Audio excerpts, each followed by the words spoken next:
I'd like to call to order the regular meeting of the Howell Township Council for Tuesday, March 15th, 2011. Opening statement and roll call, please. Let the minutes reflect that adequate notice of the holding of this regular meeting of the Howell Township Council was provided for in the following manner. By the posting of a copy of said notice upon the bulletin board in the Township Municipal Building on January 1, 2011. By the faxing of a copy of said notice to the Asbury Park Press, Tri-Town News, and Star Ledger for publication on January 1, 2011. By the filing of a copy of said form of notice in the Township Clerk's office on January 1, 2011. The public will be allowed to attend and will be allowed to participate pursuant to the Open Public Meetings Law. The public is reminded that civility and decorum will be maintained during the meeting. Any contracts awarded at this meeting or between now and the next meeting will be required to comply with the requirements of Public Law 1975, Chapter 127. In accordance with the Fire Prevention Code, be advised that this facility is designed with 3 emergency exits for your safety. The locations are as follows. Upon exiting the meeting room to the rear, there to immediate left and immediate right, and at the front of the meeting room at the left of the dais. Furthermore, smoking is not permitted in the municipal building. Please take note that this meeting is being videotaped for possible future broadcast on Howell Television. Roll call, Deputy Mayor. Present. Yes, please. Okay, thank you. Mrs. Clark? Sorry. That's okay. She'll be Okay. late, sorry. Mr. Nicastro? Here. Mrs. Smith? Present. Mr. Gatto? Yes, Mayor Walsh? he will be here shortly. Mrs. Schlegel, do we have reason to go into executive session? Yes, sir. Anticipated litigation. Ms. Woolman, can you please read the resolution for executive session? Certainly. Whereas the governing body of the Township of Howell is authorized pursuant to NJSA 10:4-12 to exclude the public from that portion of this meeting for purposes of discussing specific matters as permitted by NJSA 10:4-12. Whereas the governing body of the Township of Howell intends to discuss certain matters which are deemed confidential pursuant to NJSA 10:4-12. Whereas at this time the governing body of the Township of Howell cannot determine the time when the discussion to be held in executive session will be made public, but will disclose the minutes of executive session when the need for confidentiality no longer exists. Now therefore be it resolved by the governing body of the Township of Howell that this meeting shall be adjourned to an executive session, and the public will be excluded in order that the governing body of the Township of Howell may discuss the items previously listed, and upon reconvening this public meeting, the presiding officer will announce, if possible, the time when and the circumstances under which a discussion conducted in executive session will be disclosed to the public. Motion to go into executive session. Second. Roll call, Mr. Nicastro? Yes. Mrs. Smith? Yes. Mr. Gatto? Yes. For the benefit of the public, we'll return to regular session approximately 7:30 p.m. So regular meeting for Tuesday, March 15th. If I could ask you all to rise for a Pledge of Allegiance.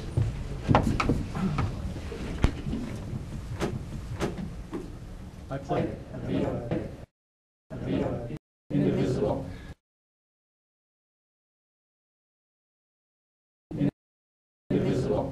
Remain standing for a moment of silence for our troops that protect us, and so we can enjoy the freedoms that we share as Americans. And in a special way, given the events of the past week, I would ask you all to keep in your hearts the thoughts of the citizens of the country of Japan for the horrible devastation that they're experiencing with the earthquakes and tsunamis over the past couple of days.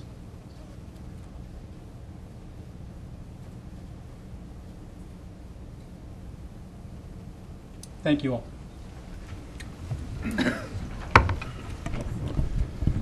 Just a statement reminding everyone that the executive session minutes from tonight's meeting can be disclosed to the public when the need for confidentiality no longer exists.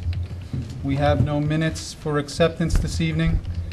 Going into reports of township officials, Mr. Nunziata, would you like to start us off? Yes, thank you, Deputy Mayor. I just have one thing to report. The Ford Road Reconstruction Phase 3 project started at the end of 2010, and they stopped for the winter. Now that the weather is a little bit more agreeable, March 15th was their restart update, which was today. There is a 8-foot by 12-foot, 100-foot long underground sand filter the DEP is mandating we put in. That is going to start back up tomorrow, so that road will be closed approximately 4 to 6 weeks because that's not something, it's 12 feet of excavation. You can't keep the road open. All the residents of that road will have access either from the Route 9 end or from the other end, but the road will be closed to through traffic for probably the next 4 to 6 weeks. Do we have a posting about that on the website? Can we get word out? If not, we will. Thank you. Mr. Filiaccio, anything tonight? Nothing tonight, Deputy Mayor. Ms. Kingdon? Nothing today, Deputy Mayor. Mrs. Schlegel? Yes, sir. I just want you to know that DPW has been out taking down the snow fences. They've all been removed, and most of the posts are down, and we've started restoration on Howell Road from some of the damage that was created by the snow removal. And then we'll be moving around town for any of those areas that may have been damaged from the snow equipment. I'd like to read a letter that I received from a resident regarding some of our police officers.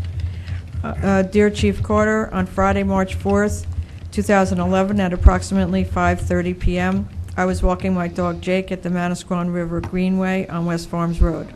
Unfortunately, he ran from me and either fell or jumped into the Manasquan River.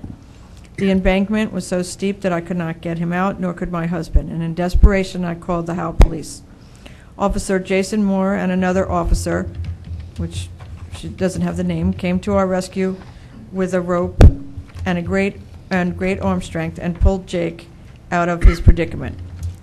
Both officers are extremely polite and most helpful, and we are truly grateful. I felt very badly that Officer Moore's uniform got muddy, but of course he would not let us pay for the cleaning of his uniform.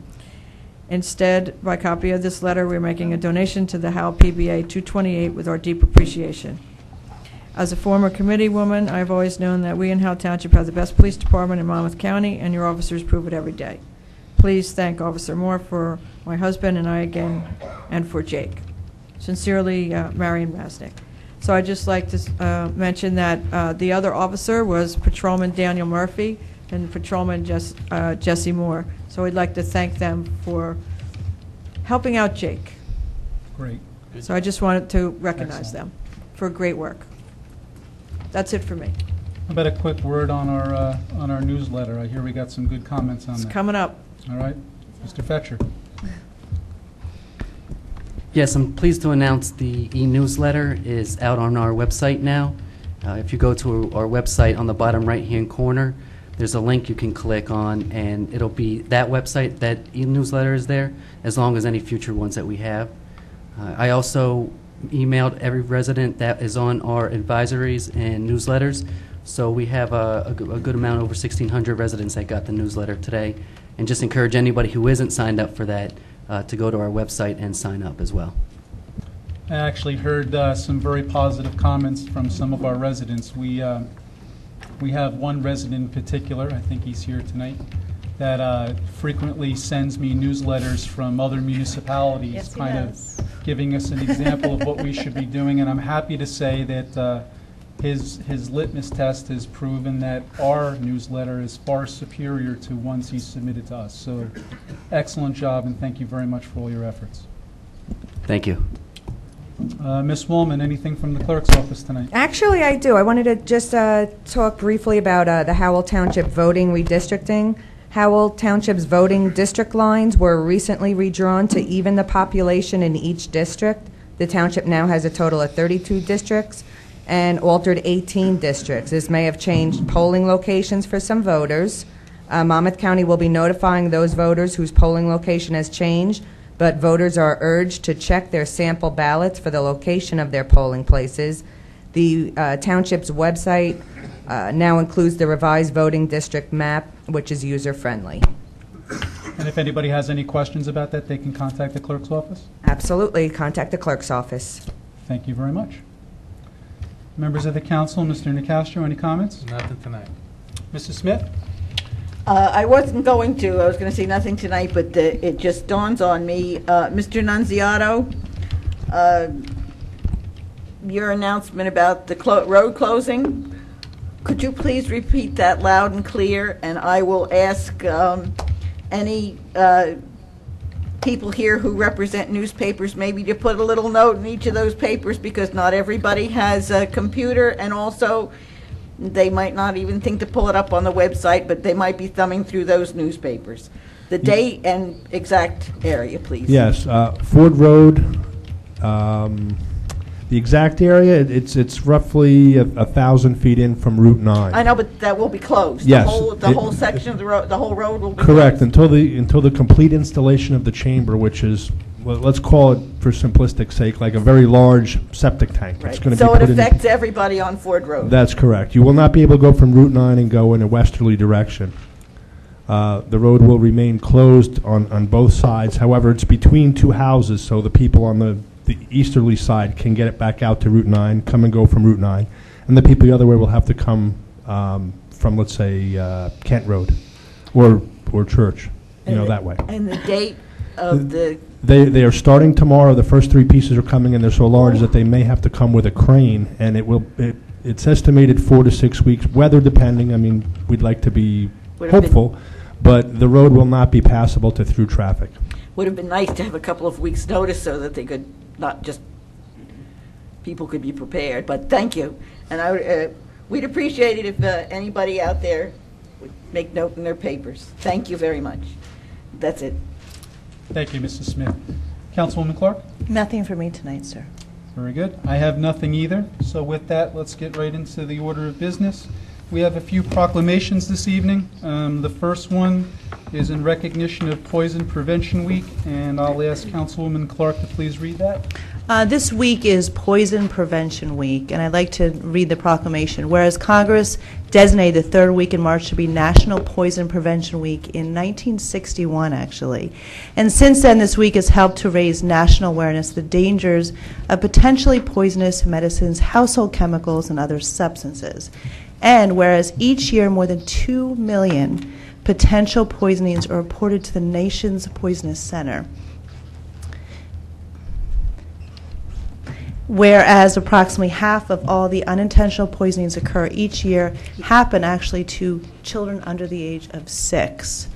Whereas the New Jersey Poison Information Education System, a division of the Department of Prevention Medicine and Community Health, New Jersey Medical School of the University of Medicine and Dentistry, is celebrating its 28th year of service to New Jersey residents. And whereas NJPIES provides a free poison consultation, drug information, and poison prevention education to New Jersey residents, the number is, and this is part of the proclamation, 1-800-222-1222, Poison Help Hotline. Whereas all New Jersey residents must be educated about the dangers posed by potentially poisonous household products and other toxic substances, because these products, when not used unintended, may be dangerous or fatal. Now, therefore, I, Susan Clark, and I'm saying this on behalf of Robert F. Walsh, the mayor of Howell Township, New Jersey, do hereby proclaim the week of March 20th to 26, 2010 as National Poison Prevention Week in the Township of Howell, and encourage all citizens to pledge their commitment to ensuring the safety of themselves, their families, and their community. Thank you. Thank you very much. We have another proclamation this evening for Congregation Ahavet Olam. It's a temple on Windler Road. They run a food drive called Operation Shalach Manat, and we have a proclamation for them recognizing them for their efforts for food distributed through the Howell Food Pantry. And I'd like to ask Rabbi Klein and his representatives to come up front so we can read the proclamation and introduce you to them.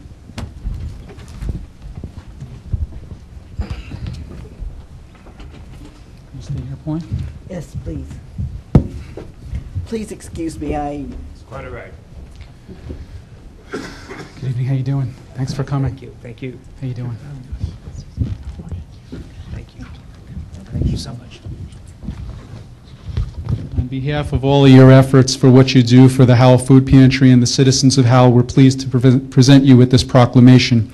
For Congregation Ahavat Olam Appreciation, whereas Congregation Ahavat Olam, which means everlasting love, existing as the only conservative Jewish congregation in the Township of Howell. And whereas the congregation having opened its new building in Howell in 2010 to better serve the conservative Jewish population of the township and surrounding communities, and whereas the congregation having undertaken to serve the community at large through an outreach program established under the name Operation Shalach Mino, translated as Sending of Portions, and whereas the purpose of Operation Shalach Mino being to encourage members of the congregation to donate food and related items to be distributed through the Howell Food Pantry for the benefit of those in need, regardless of religious affiliation, and whereas through the hard work and dedication of those members of the congregation participating in Operation Shalach Mino, the community at large benefiting from these acts of charity, and whereas the congregation having earned the admiration of the citizens of Howell Township for its dedication to the community in the implementation of Operation Shalach Mino, now therefore I, William Gatto, Deputy Mayor of the Township of Howell, speaking for Robert Walsh, the Mayor of the Township of Howell in the County of Monmouth and the State of New Jersey, express our sincere appreciation for the work of the congregation and thank the members for their service to the community, dated this day, March 15th, 2011, on behalf of Mayor Robert F. Walsh, Mayor Township of Howell. Thank you very much. Thank you so very much. Would you like to say a few words? Yes. Here you go. To Mr. Deputy Mayor and to the Town Council, we thank you all very much for your recognition of our efforts, and we want the Township to know that if we can in any way in the future help the general community of Howell Township, please call on us. We're here to help everyone. As I like to say, we're all in this together to make the world a better place, and we have to start right here where we live in Howell Township. Absolutely. Absolutely. Very well said. Thank you very much. Thank you. Thank you Thank again. you for all your help. My pleasure. There you go. Thank you. Thank you. Thank you again. Thank you so very much.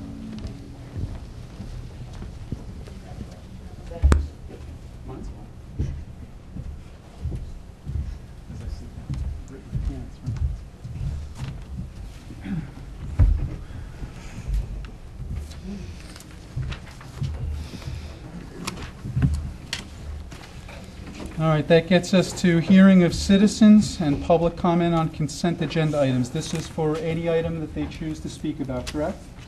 Yes, sir. Okay, with that, we have a few people who put their name on the list. Anybody else will recognize at the end. I saw John out there. First up is Ms. Abramov.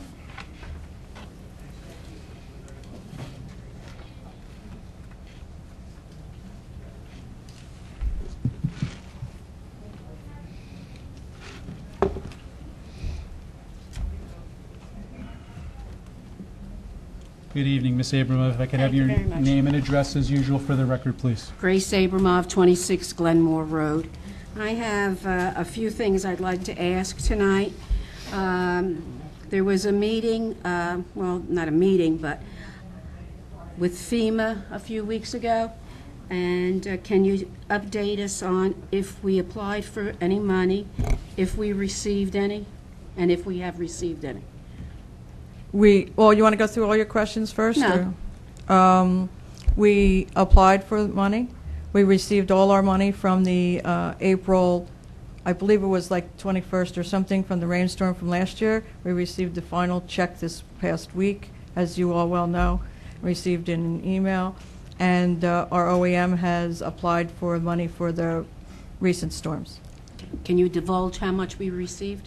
We received nothing for the snowstorm yet, but That that's process is just understandable. beginning. We Well, that's received soon. That's the total, this last check, I believe was 38? 188,000. $188,000, and That's that's right. from the April 20. The rainstorm. The rainstorm from April 21st of last. Well, I don't know if that's the exact date, No, but yes. from last year. Yes. Yeah, that doesn't all go to the township. That gets split up amongst all the other emergency service That's agencies correct. within the Okay, town. so that $188,000 just doesn't come to Howell. That's correct. That's a bulk for the county, let's No, say? No, it's for all of Howell, It's but for all of Howell Township's emergency response units, so Fine, first aid that's what I wanted to squads, fire find out. departments. Okay, so The- that $188,000 is going to be dispersed within the township for all its OEM operations. That's correct. That's wonderful. The deputy director of the OEM department is the one who files that paperwork, Yes, so there's a mhm. central point where the money comes from, and then once we receive the funds get dispersed accordingly. Wonderful. And you haven't heard from the snowstorm yet? And I don't anticipate probably till next year. I mean, Okay. that's about how, obviously, we just Right. got the money from last April. I can't imagine they'd be giving it to us That's much wonderful. quicker. Absolutely wonderful. I've heard a rumor that the county may be purchasing the engineering building. Not the building, but the property that it sits on. Is that true? It's not a rumor. We're talking, the county has been talking to us regarding acquiring that property. But there's no contract or nothing definitive. Has an interest, right? Right, they have an interest, right. Okay. And I'm sure you've all read the Howell Community Board. I've been busy the last 2 weeks. I can't believe you haven't read it, but I'll take you at your word. I mean, what could I say? Other times, people read it. There was a suggestion by me last year about going and using Southern School for the Board of Education's finance building and moving engineering to that building. At that time, it was said that we own that building. And like I say, I come here because I can't believe everything you read on the community website, but it was said that there was a swap of buildings because the old Board of Education... Well, let me just stop you right there. Did a township official tell you that? No, that's why I'm Well, asking what did you. the township official tell you? You told me, and that's why I believe you, is that we own the building That's on correct. Swancombe Road. That's absolutely And correct. that's why I wanted to put that in public domain so that everybody knows the true facts. And if Because anybody without would the like to, truth- they can go on the tax records and to the lot and block and see who owns the building. You don't have to take my word for it. No, I don't like anybody's reputation being questioned. Neither do I. And that's why I want it out in the public, and because I believed you when you told me that, and I still believe you I that you appreciate told that. me that. I appreciate that. And I don't believe that everything on the community board is the gospel, because everybody hears things and interprets them in a different way, and I wanted that to be out in the public, so, and on the record, so that everybody who listens to this meeting knows that that's not a true fact, that we definitely do own the building on Swancombe Road. And I still think it's a good idea. I still think you should pursue it, but that's beyond my scope of Excuse me, capabilities. Grace, I agree with you. I think it's the best possible scenario, but they have a lease. And Leases are meant to be broken. how do we break it? Do we, Well, I'm just saying, you You know, know, that's, whatever. But I, you know, what it is, but I just wanted that fact to be absolutely, you know, clear to everybody that we own the building and it's not a swap. well, actually, it was a swap in use. We own both buildings. Where we go to pay our taxes, that's where the Board of Education was Right, before. right. But we own both buildings. Okay. We swapped the use of the building. Use of it, but not ownership of it. Right. That's fine. Mr. Coffey put in an Oprah request for a building permit for the Global Building, because I question myself, being here 47 years, the age of that building. There was no building permit found in our records for that. Although when I went on the county's website for the deed was transferred to Mr. Berger back in 91. But also at that time, Jack Krupnick, who was the realtor for that property, was the guarantor, the grantor of the deed, and that was dated June of '86, which makes the building older than 91. That building used to be owned by Union Valley. That's what it was originally known as. And I believe if you look at the deed from 1986, and I could be mistaken, because I don't work for the county, I don't know anything about the deeds, but I believe if you look at the 1986 deed, it was if you look at the price, I believe it was a transfer of the land. I'm not quite sure that that was also the building. I don't know It either. was $800,000 How much? I believe 800,000. And I do believe it was for the property. I thought it said 14 million, but that's okay. But I don't know about the building, but if you remember, Grace, that's where Mr. Krupnick owned the property where they had the The flea old market. flea market. Right, Yeah, right. so he owned the property. He was the owner. He Right. sold it to somebody else. Okay. But I don't But know. I'm just saying that the age of the building, I guess, big deal between 91 and maybe a few more years. But I personally I think it was it's back in older. the 80s, but I don't think it was as early as 86. Yeah. Okay. Probably like 88, Right. 89 But I maybe. would I just find it odd that we can't find a building Here's a permit. copy of the deed for you, Okay. if you would like it. It's $800,000 and 19. I believe it's in June 5th, 1986, and it was a transfer of $800,000. I believe it's for the property. That I saw from the That's just the, county yeah. Okay.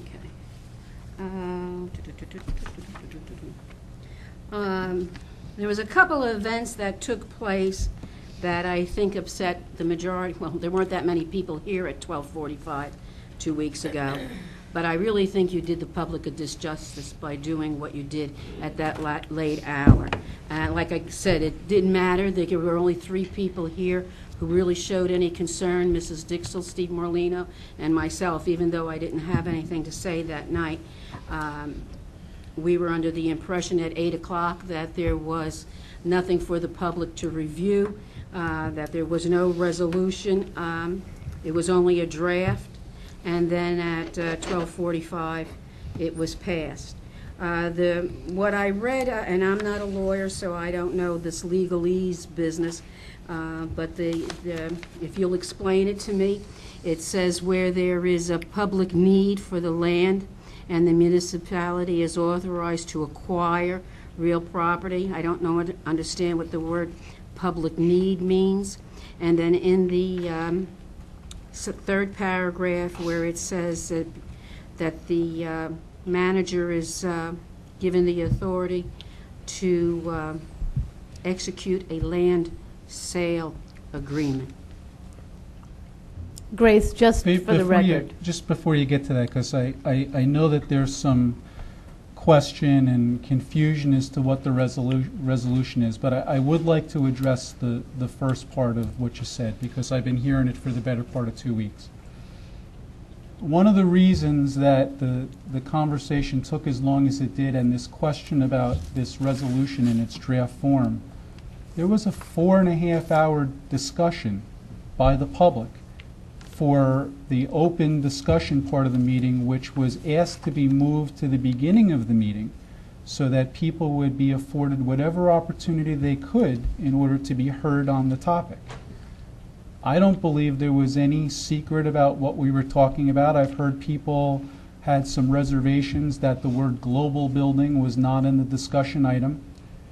I would tend to argue that it would be very difficult for a resident of this town for the past 2 years to not know that the global building was, is, and has always been a part of that conversation. There was never a design for that to be the only conversation that was going on. It was mentioned by Mr. Neville in his report. It was discussed openly when people asked us questions. No, I don't think that was too much of I don't think that was the issue. I really don't think so, Mr. The issue was the late hour at which a resolution... No, the issue, I think, was that at 8 o'clock we were told it was a draft and not ready for public presentation, and then at 12:45, miraculously, it became ready to be voted on. And I don't think, and there may be a very good reason for that, and I don't doubt that, but the public doesn't understand that. But the same people who complained about it at 12:45 that night were also given the explanation as to why the resolution even existed. But they chose to not want to listen to it. It was clearly said what the resolution was for. It was clearly said But who but asked it was for it. also said it was a draft. It was a draft, and until it was But I acted didn't on, think that you could vote on a draft. it's a draft until it gets acted on, like every other resolution that we have. Technically, you could actually adopt a resolution and formalize it at a next meeting. Without it ever being written, Let- without Correct. anything being written down. Let's be That's clear. legal- I'd like to be legally clear about what permissible. the resolution was, because I asked for it, okay? I am the one who asked for the resolution to be crafted. I didn't want to be accused by anybody at any time to be deceitful, to be underhanded, to not be able to be giving all of the information that was available, and to be held accountable for what I said, when I said it, and how I said it. The reason I asked for the resolution was to memorialize what I was asking the administration to do. I don't believe we needed to have the resolution. I believe we were able to direct the administration to enter into the negotiations that we're all talking about.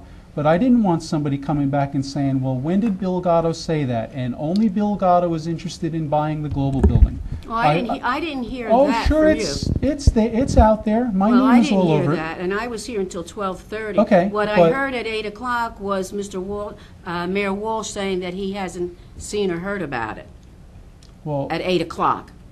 And then at 12:45, it was passed. And it may be a matter of semantics, I don't know. I think it probably is. I just think that the public's perception of it, it could have been handled maybe, and, hindsight is wonderful. Once you, it's done and people complain, then you say, well, maybe we should have done this way. It's saying the exact thing about in the agenda where it says to discuss town hall, and global wasn't put in there. That's a matter of interpretation. Although Mr. Mayor Walsh did say last year that global was off the table. I think when he said that, for the record, just so we're clear, because I want to make sure that everything is concise and as in need of a package as we can put it in on this topic. When the mayor discussed it last year, it was taken off the table at that time. For right now, I think if we went back and looked at, I could be incorrect, but my understanding was at that time there wasn't going to be any more discussion about Period. it. That was it. That doesn't mean that it was foreclosed entirely. Oh, well, see, then again, too, that... But I don't think anything is ever foreclosed entirely. Certainly Well, of course. not. it's all- But this it's is all what. according- Excuse me. It's all according to what part of the fence you're sitting on. If you're sitting on that I side, think that. or you're sitting on this side, it's all a matter of how you interpret people's words. And like I said with Mrs. Schlegel, that's why I wanted to make it perfectly clear about the building on Squonkam Road, because people's perception of what they hear can be taken in many different ways. And it's important to put it as in plain, you're a lawyer and you're a lawyer, and you understand certain things about terminology and words that maybe the average layperson doesn't understand. But when we hear that it's taken off and it's not going to be talked about, we figure it's a dead subject. Well, here we go, 6 months, 9 months, 12 months later, and it's like the water has risen again. And I wanted to make a different analogy, but I won't do that. But the water is rising again because we're still in the same situation we were 9 months ago. Mhm. There's changes in different conditions that may or may not allow us to open up conversations again. And we are looking at every option that we possibly can. And if that means that the global building resurrects itself again as part of that conversation, if there's a chance that that could be for the benefit of the town, we should have that conversation again. So if somebody made a comment that it was dead and a done deal back then and a condition changed, well, I would hope that people up here would be screaming to have that brought back again. Can I just say one thing?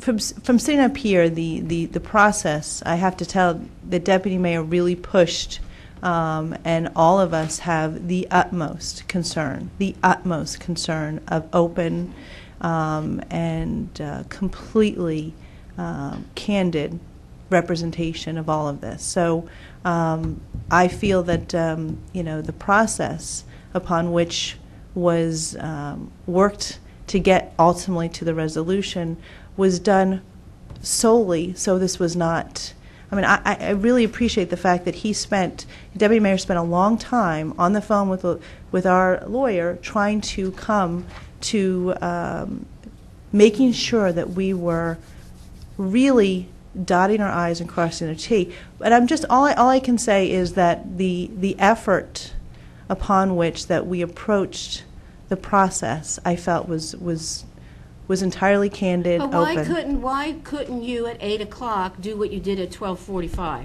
And I'll tell you, But whatever time it happened, it was part of Mr. Neville's presentation.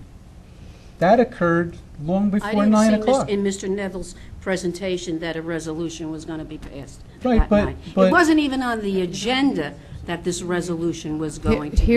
Here's why. There are often times when a resolution is not on the agenda for the reason that I stated before. There are times when the governing body wants to give direction to the administration to do something, they can do that. In this case, if there was maybe some feeling of, you know what, let's pursue this a little bit further, Councilman Gatto wanted to make sure that that was open and fair and transparent, and that's why the resolution was there. Well, I'm not putting out a resolution for the public to debate unless I'm sure that my governing body wants to take that action. If they didn't take that action, and then there's this resolution, then what?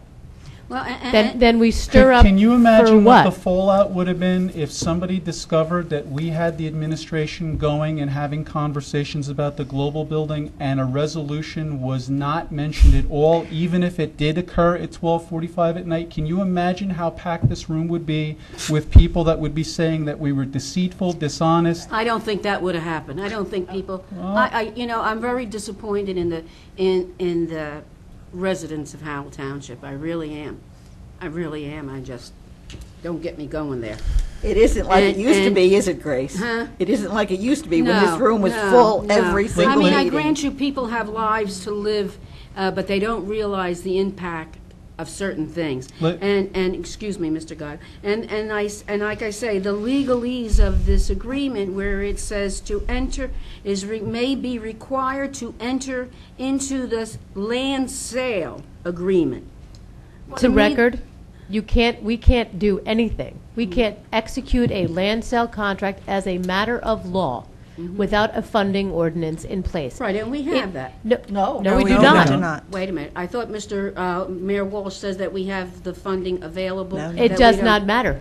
We need a funding ordinance in place, which is why, despite everybody's belief, we can't do a thing until we introduce an ordinance to put the funding in place, adopt it at second reading. I read that. And that's how it works. But don't you think this would have been better discussed at 8 o'clock instead of 2 weeks later, coming back and talking about it? And I'm sure once it comes up, there'll be, your first reading and your second reading, and then people will be speaking about it also. Maybe I just don't understand government the way I thought I understood. Grace, I personally think that there were a sequence of events that happened that night. And then, you know what, talking about Hold on, sequence- hang on. Yeah. I think that it was a very long presentation by a professional. It was a very long conversation that happened in the public. I think I was pretty insistent on the resolution wanting to get put into the record for the reasons that we just said. Yeah, would I have liked that more people would have been here to have known that it happened? Sure, but we know what would have happened. We would have had the same people that were Unfortunately. sitting and posting on websites and having conversations out in the street, doing nothing, and after the meeting was over, doing the same thing they would have been doing all along. Many of the same people I've seen at public meetings I've been at in the past 2 weeks and haven't asked me a single question about it. So I understand that there is always a need and a concern to do things in a timely fashion so as many people as possible can see it and partake in it. But in the scope of the events that took place that night, a 4.5-hour discussion on a single agenda item. Well, you're going to have more. And I hope we do. I hope so, too. I don't I think- hope more people than Barbara Dixell, me, Ken Coffey, Was there, and my husband, come. Was there And I ever can't understand why people don't come. was I just there don't ever understand. a point in the conversation 2 weeks ago where any member of the public was stifled or No, Okay. never. Absolutely never. No. As far as, like you said, leading up to the presentation 2 weeks ago, when I looked at the executive board meetings of February 1st, Southern School was blacked out.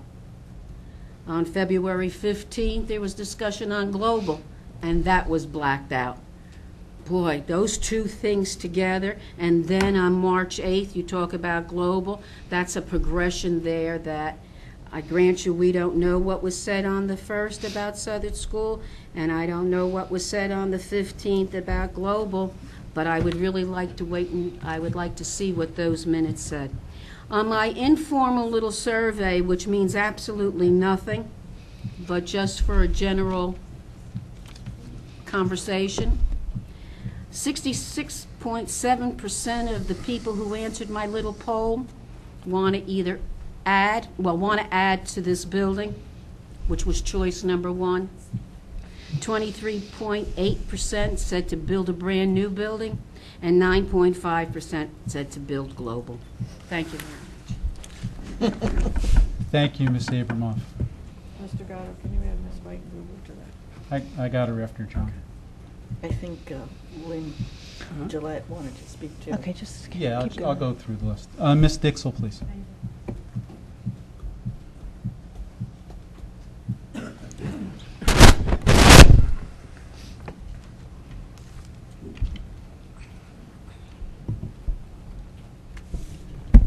Good evening, Deputy Mayor and Council. Barbara Dixell of Villages. I'm going to talk about the brick MUA tonight.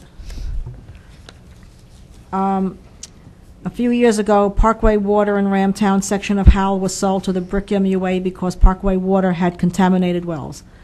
Per the Asbury Park Press, March 12, 2011, the brick MUA treatment plant water will be tested quarterly because chemical traces of a low level of chemical associated with Teflon and similar non-stick products have been found in the water. That has now prompted quarterly testing of the MUA treatment plant. However, per the state, the water coming from the Matitaconk River is safe to drink. The chemical, and I can't pronounce this thing, it's PFOA, it's perfluorotanic, whatever. It's got a million letters and I can't pronounce it. Is a synthetic compound that has become ubiquitous. Present means present everywhere at the same time per the dictionary. In the environment with traces in the blood of most Americans, but also turning up in ocean life and also Arctic polar bears. Since 2006, the DEP has tested water across the state for PFOA and has found it to be common at low levels in public water supplies. November 10, 2010, samples were taken from the Matitaconk River intake, combined raw water from its wells and the treatment plant, and showed levels of 0.54 parts per billion, 0.001 ppb, and 0.04 parts per billion. The DEP has ordered samples and testing to continue to be done every 3 months throughout 2011. The DEP level of 0.04 ppb is the level where water levels need to start being monitored. They did not recommend any change in consumption patterns for water at this time. The U.S. EPA started looking at industrial chemicals in the 1990s.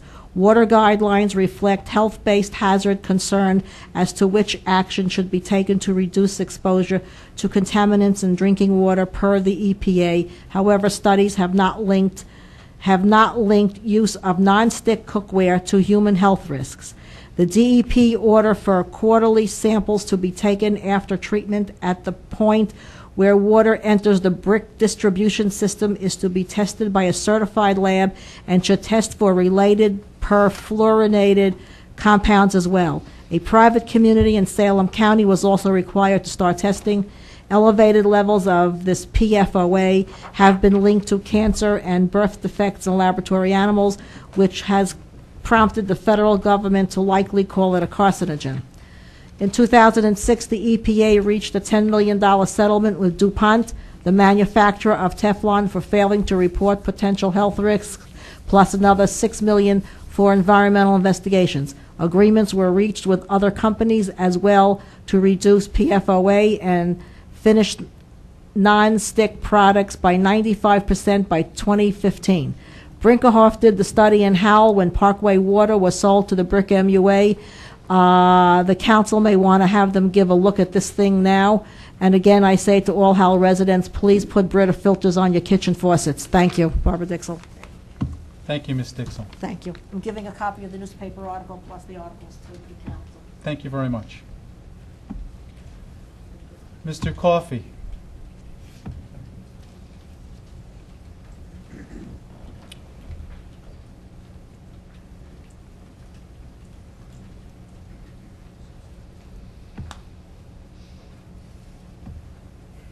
Good evening, Mr. Coffey. How are you?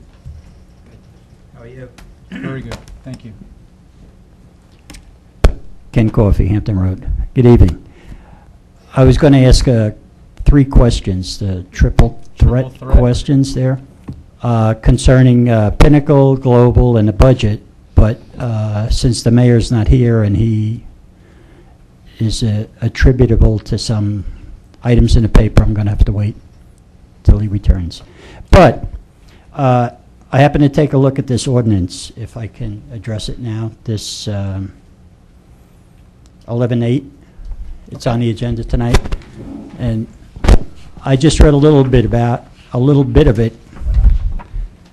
11-8. 983, Mr. Coffey. Is it referencing the housing code? Yes, 983.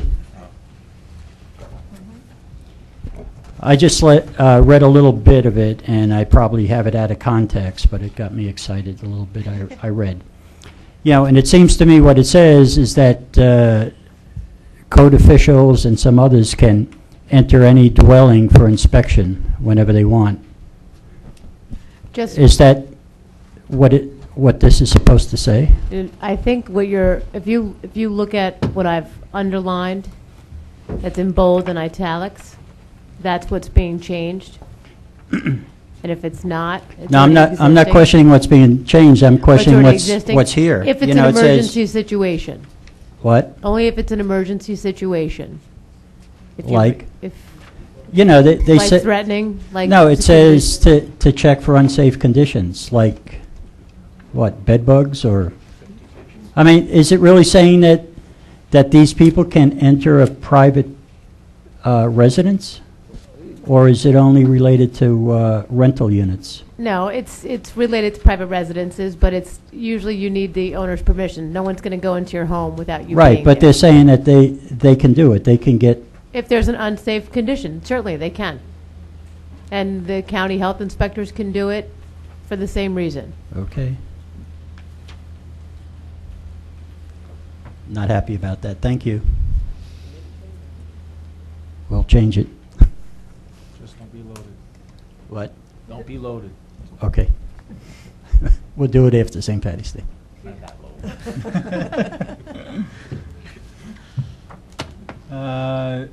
Work in the room, I think Mr. Costigan was next.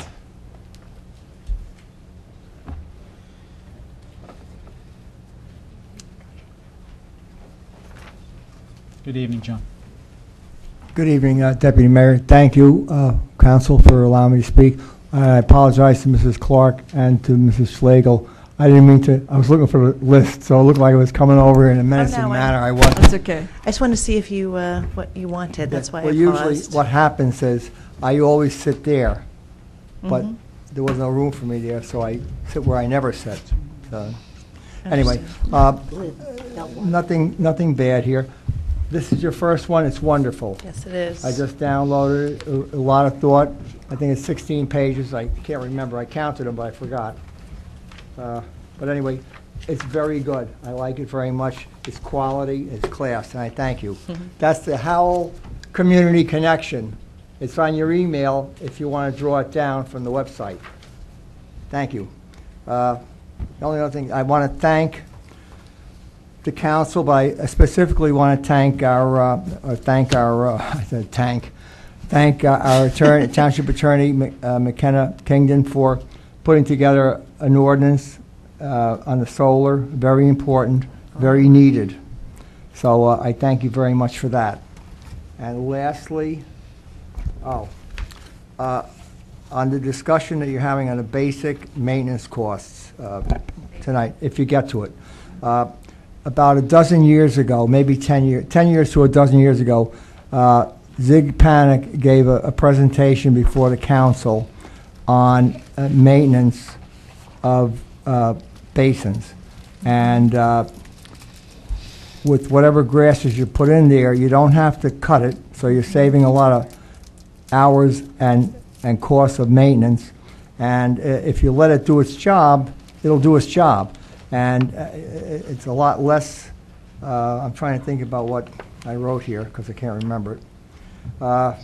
Keeps the maintenance low. But if you clean it and you lay it out properly, you don't have to mess with it too much. So you're saving all the basins that we have. We're stuck with them. So that's all. You may want to call him back because he has his presentation still. And I think that was all. Thank you very much. Thank you. Thank you, Mr. Costigan. Okay. I think we had just one more thing. Evelyn, did you want to speak? Okay.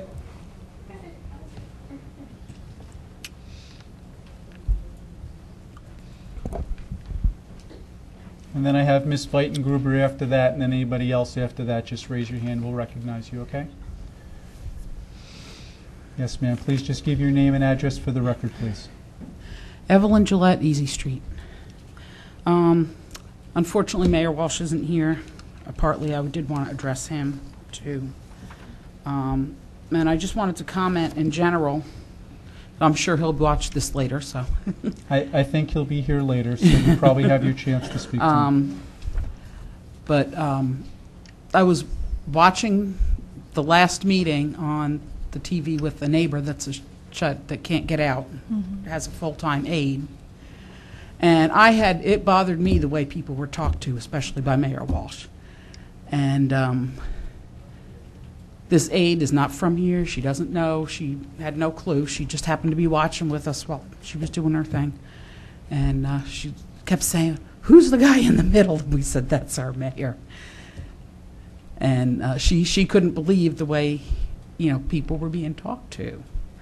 And I see that he's not here. I don't know whether you said he's going to be in later. So I thought, well, maybe he's feeling maybe he's got illness or something. He has another commitment that he's running late for. Well, then that kills his excuse. Because I was going to say maybe he doesn't feel well, and that's why he's grouchy. But I noticed he leaves the Diaz fairly often too, and I didn't know if that maybe is a health problem he needs to get checked out. I think those are issues you'd probably have to discuss with him. But anyway, like I said, he's not here. So I just had a couple of questions. You said you asked for the resolution. Yes, I did. Global. The week prior to the last meeting, I asked for the resolution to be prepared. Yes. Okay. And everybody knew about that and was in agreement with that? It was made available the Friday before the last meeting. It was actually the Friday before because when I was away, I left on Sunday, so I had it drafted, a draft on Friday. Again, a draft. I understand that people are pretty strong on the word resolution. Right.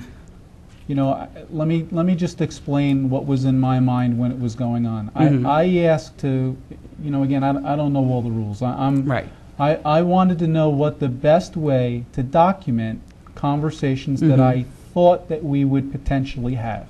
Right. And I asked for that to be available in draft form, whatever term you want to use, because I didn't know what conversations were going to come up. I hadn't read Mr. Neville's report in its entirety. I knew what he was asked to do. I knew there were conversations about the global building, but I wasn't prepared to say whether or not that was actually going to be introduced or asked for by myself. And the other thing I just want to bring out is that none of us, as you know, this is all something that we hear together. We don't talk. We don't have a meeting outside the presence. This is something that is presented to us. No, in terms of we have executive session, but my point is that we are deciding whether or not to go forward with anything in a very public, open form. Plus it occurred at a workshop meeting.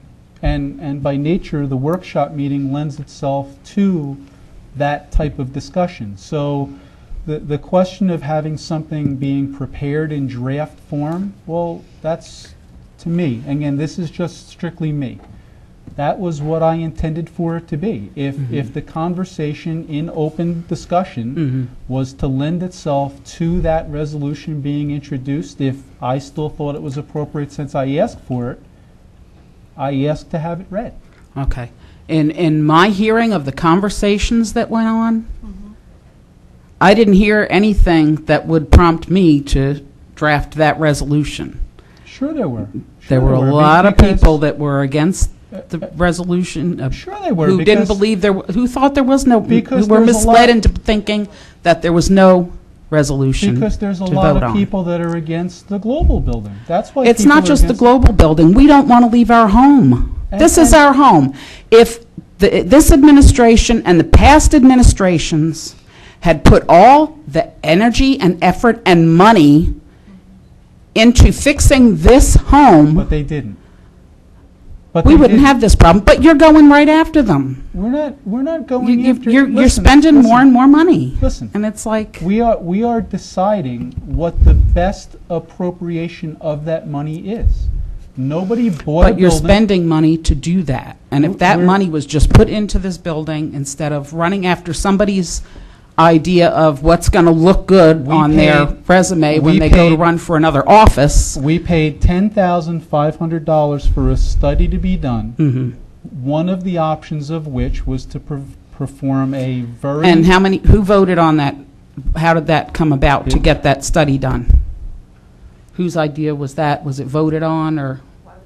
No, that doesn't need to be voted on. Okay, and who prompted it? That was a discussion that the council gave me direction to give them 3 options on the options of what to do with town hall. So there were 3. Council? I think that was actually correct me if I'm wrong, but last year there was a decision that we had to figure out what we were going to do going forward. That's correct. And there were 3 options.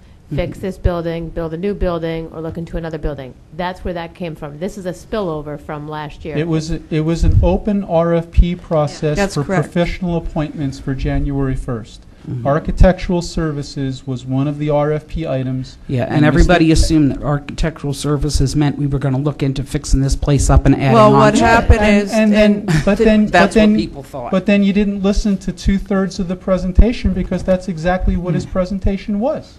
What? His presentation last week? Yes. Yes, but we didn't know before that. You're saying in January or something. Neither did we. during day-to-day operations, I mean, obviously, there's a lot of direction that I do as a township manager that you would not be aware of. I mean, you're not aware of what you, if... So you don't have to run things by the council either? No, I do not. The day-to-day operations under this form of government are run by the township manager. So I'm yelling at the wrong people. I'm sorry. No, you're not. No, they determine... I'm upset with the wrong people. No, they determine the policy. They make policy, and then it's my job to implement the policy. Okay. Okay. So, but I mean, as far as whether we hire an engineer or like, I mean, right now we have I have an engineer looking at some of the processes in a town. That's not something you would know. That's something that happens on a day-to-day basis. After all we went through last year, why are we still looking into moving out of here? Didn't people make it clear last year that we want to stay here? Let me just explain something, and I think what the deputy mayor is saying is that the feasibility study and what the architect was charged with was to look at the three options and come back to us with whatever he found. And as he would say, the facts lead him to the truth. And that's what he said to me at the very beginning. Folks, please, could we just keep it a little quiet just so we can all be heard and get through So this? he professionally looked at three options, those three options that were mentioned in his report. One of the options was to add an addition, one of the options was to build a new building, and one of the options was to acquire another property. So those are the three options that he looked at. He didn't I don't know how else to answer it other than he was doing a feasibility study, because it seemed that when it was discussed, I guess, previously, there were some questions, and the council wanted some due diligence and some professionals other than the township professionals to take a look at it, and that's what happened. Yeah, but it seems like he must have had some direction or some inkling somewhere, because it looks like he took worst case scenario for doing here. I can't speak for him, but he's a licensed professional, and I. There's because he was talking about redoing, tearing down walls and redoing the heating system, and there's no need for that. Well, I have to believe that that he's a licensed professional. I would have to believe that he knows more than I do about building. So, I mean, we have to rely on someone who is in the profession to tell us. I mean, just because we may think that, I don't know that to be true or not, so we go to the professionals to give us that. Well, I talked to enough professionals. And no, I understand. We don't need to do that. Listen, I understand. So it makes it, fixing this building up and adding on to it look a lot worse. We don't need, if we add a building on, we do not need to tear out walls and redo this heating system and connect it to the other building. To heating system. Okay, but which would cost a lot less money if we don't do that than what he was projecting. Okay, but during the course of the next several weeks and months, when we talk about all of these options, because every one of these options is on the table, and to remove any one of them at this point, regardless of which one it is, would be irresponsible. Because we need to look at every option to the fullest degree that we possibly can. Now, whether that means talking about utilities in this building versus utilities in the global building, we're going to do that.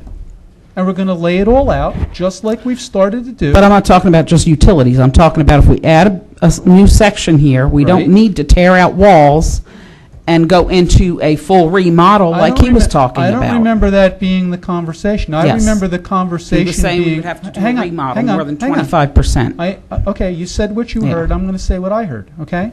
I heard the question because I asked it several times. I asked that if there was an addition and we chose to do something in this building, would we be required to do extensive work?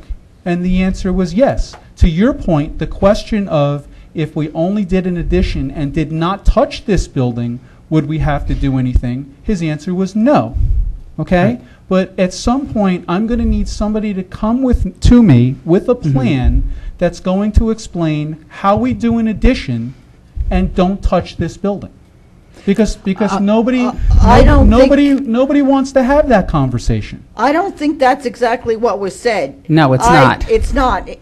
You can connect the two buildings. You just can't do more than 25%. I think he said that. No, what he said, I think where we're getting down to semantics again, and people are hearing what they want to hear. I tried very hard to be objective, and maybe I did hear what I wanted to hear. We all did.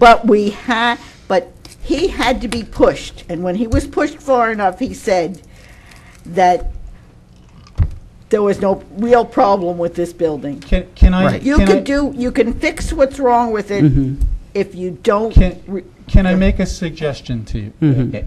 We're not going to decide this tonight. No, and we're not according to that resolution. And there's no resolution being brought up tonight. Right. There's no ordinance being. Well, that's what you said last time, so I'm not so sure. All right. Well. That's what you said last week. What did I say last week? I mean, not last week. 2 weeks ago. Well, not you, probably the mayor. I would Okay, assume all right, that last week. Okay, but please. Nothing's going to be passed now. Please do me a favor. You just said that I didn't say anything. I meant collectively as a group. But this is where the problems start, okay? Yeah. People start saying, I said this, he said that. Listen, please. I'm listening. Okay? I don't understand why people would have any reason to believe that we are going to have a conversation at 8:45 tonight to buy a building, to evaluate HVAC systems. We've had countless professionals come here over the past year and a half at the request of the public to explain every part of this process. Why would you believe that as we go forward that we wouldn't do the same? Wouldn't you think that Mr. Neville would come back to readdress concerns and put everything in a package that we all need to have it in so that we get everything explained to us? That's what's happened every time we've had this conversation. This isn't me and Pauline having a conversation about option A that she prefers and option B that Bill prefers. It's being done with professionals in the public so that everybody sees what's going on and gets to ask the questions. Why would you think that that wouldn't occur in the future? Because that's not what happened 2 weeks ago when they kept saying, no, we don't have a resolution to be read to the public, or we don't have any. Mayor Walsh is there. Oh, I don't have anything. I don't know what it's about. I don't know. I don't have it. Again. He probably conveniently said, don't give it to me because I want to be able to say that I don't have it. Well, again, that's a bit of a strong accusation. I really. I wish mean, you- well, he's why not- wouldn't he have it if Okay, everybody else had a okay, copy but he's of not it? here. Okay, I'm telling you, I'm here. Doesn't make sense. I'm answering your questions. I'm telling you that I was the requester of the resolution, and if you look at the tape at a quarter to 1 in the morning, I leaned over to the mayor and asked him to have that read. He did. I'm the one who did it, okay? He did. So forget about Mayor Walsh. I'm the one that's here. I'm the one that's answering your questions about it, and I'm guaranteeing you that every question you're asking and every concern that's been posted on every web board in the past 2 weeks will be given an opportunity to ask and debated and discussed in a public forum, just like it was last week, just like it has been every time we've brought this up. I can't promise you any more than that. I don't know what else you could ask me to promise you. May I say something, please? Please do, Pauline. I think there's a lesson that we should all learn by this experience. Bill has been perfectly forthright in sharing with everyone the fact that he felt it necessary to have a resolution prepared in case it was needed. But he should also, I believe, we as the governing body, maybe I should have insisted that if there's a resolution, the public should see the resolution just like every other resolution and have an opportunity to ask the questions about what's in the resolution. I think we made, and I will include myself because I didn't push harder, to either, because it hadn't been read, for whatever reason, that we should have waited for another meeting to vote on it when the public could see it, ask specifically, what does this mean? What is it going to mean to us? What's the legal explanation? When our attorney was present. It was a mistake. It should not have happened. I'm sorry. But now, everybody has seen the resolution, I hope. If they have questions to ask, please ask them and understand that nothing can be done until the process starts by the ordinance to have money in place. But there's a whole heck of a lot that due diligence, to quote Mr. Nicastro, is going to be done before anybody even dreams of looking for the money. Absolutely. Because that building had, well, in my own opinion, it's a poor investment. Now, either they're going to prove to me that it's not a poor investment, or I'm going to prove to them that it is a poor investment because it is the people's money. Absolutely. And we will not gamble with the people's money. We cannot allow that to happen. I could not agree with you any more than that. Well, I was hoping you'd say that. And for anybody to think that that's not exactly what we're doing, I'm sorry. I don't see where it's coming from. But Bill, I just told you where it's coming from. It was a process that we screwed up. We don't have the confidence of the people right now. Well, again, we've got to get it back. All right. Well, again, it was He doesn't after a agree with 4.5-hour conversation on an item. So, again, the confidence of the people. I've been accused of buying $15 million of land at 1 o'clock in the morning. I didn't do that. Okay. I've been related to previous administrations that may or may not have done that. I didn't do that. So yes. Are you? Could that resolution have been read at the beginning of the meeting? Sure, it could have. But then we would have. But then we would have focused on an entirely different object. I agree. We focused for 4.5 hours on the substance of the report from the professional. And that was right, and that was the right thing to do. Okay. But as I said, if we had waited to make that resolution public, it wouldn't have made any difference for the next meeting, and I don't think we would be going through this process now. I agree with you, absolutely. I would have preferred that it would have been posted all over walls of Town Hall Friday when it was written. Absolutely, absolutely. So why wasn't it? Because And why wasn't it read ahead of Because it was time? asked for on a Friday, our attorney was on vacation that week. So why wasn't it held over We until screwed up another a lot. meeting? Because I That's didn't all. want it to be. Right, you didn't want it to be because you just- wanted to be no, in a no, rush. listen, No, I wait a think, minute, no, I no, think please, Mr. Councilman Gatto No, already Miss- answered the wait a question. minute, Miss We're in a Miss rush. Kingdon, no. You just made a comment again, okay? You made a comment that we're in a rush, that we're trying to buy things, that we're trying to do things, okay? I'm going to repeat it again because I don't understand how much clearer I can be. The purpose of the resolution was to do exactly what we asked the administration to do that we did not need to do by resolution. I wanted you to know what I was thinking, what I wanted them to do. Now, if that came out at 1:45 or 1:45, I don't care. I wanted to make sure you knew. That's my reason for the resolution. So please, don't accuse me or anybody else of saying that we're trying to do something manipulative or we're trying to fast track something. I don't care if this takes 3 years to resolve. I want to make sure I get it right. And get it right means that we're doing the most cost-effective option for all the residents of the town, and that we do it in the most transparent way possible.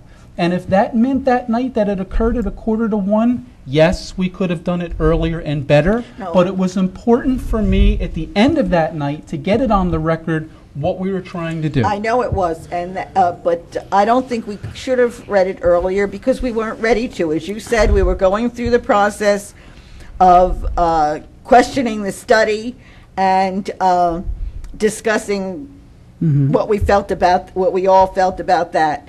But and I won't repeat myself. You know how I feel, but it just doesn't work out. To be fair to the public, and you're feeling the repercussion of that because they feel that Because they that's haven't not transparency. right.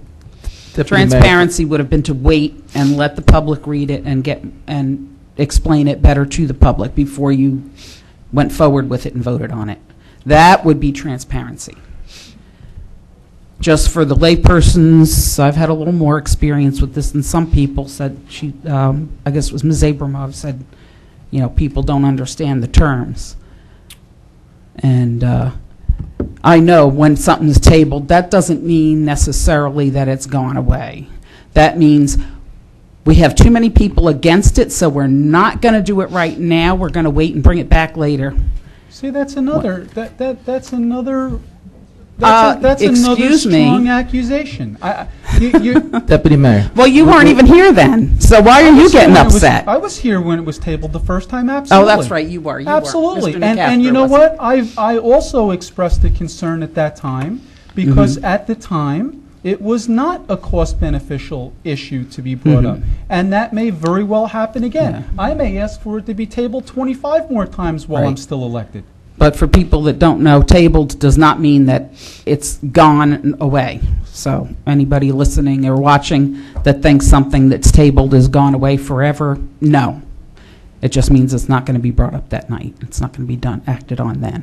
Mr. Nicastro. And I just want to put this to an end because, you know, what I'm hearing is you have a preconceived idea of what you want. We have an obligation to over 50,000 people to do all our homework, okay? That's what we're doing. You may not agree with the outcome. You may not like the outcome. You have a preconceived idea, okay? We don't. So we have to do our homework. That's what we're elected to do. That's my responsibility. I'm a taxpayer here. I have a family here, and that's what I would do. I'm a taxpayer Not only too. Exactly. So we're going to do it for everybody. So I think what we should do is just play out the way the process should go. And the process is to do our homework. There's no decision made, and I think that's what we can do. And at the end, then we could have that debate. Okay. Well, you can debate and debate, but according to that resolution, you have to have two. If Absolutely. if I'm right, Ms. Kingdon, You have to have it introduced. You have to go an ordinance and introduce the ordinance. You have to have an ordinance, putting the funding in place for Right. introduction, and then adopt it at second reading. Okay. But you can adopt it regardless of, if you decide you want to adopt it and you think it's better for the people. There's 5 people. you They can- have to vote. Right. They can vote to pass it, whether they have people that object to it or not, whether the public objects to it or not. But even if that's- but 50,000 that's- people wrote but- them letters and said we didn't Sure. want it, they could still pass it. That's correct, but you Yeah. have to realize that they haven't gotten 50,000 letters. No, I know that. And I know that. But you I know, mean, but you technically understand their they can. position. They can you're pass it, you're but absolutely right. Of anyway. course they can. Yes. It's kind of like our Congress and our Yeah. Senate and our president, and regardless of what we say as citizens of the United States, he doesn't care. Right. I mean, frankly, no, but in all honesty, But the I difference get up between him and us is that we do care. No, but I'm saying I could voice my opinion to, President Obama, and he could say, "Thank you very much, have a nice day," Right. and they could say, "Thank you very much, have a nice day." The upside for you is that they listen. You have a direct line. Right. That doesn't mean that they're going to agree with you, because you are one of 50,000. That doesn't mean you're any less important, but they're, legislating for 50,000. Right, wrong, or indifferent, that's their obligation. Right. So, yes, they can pass it. Will they? I don't know.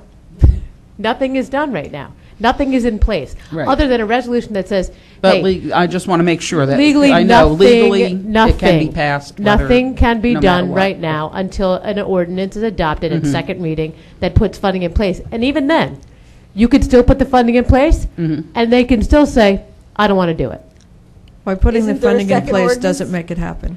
Yeah, well, I would, as a matter of course, do a funding ordinance, and then do not an ordinance authorizing the purchase, because that would go with the funding one, but then I would do a resolution authorizing execution of the contract after it's been fleshed out and negotiated like you would do for any typical real estate exchange.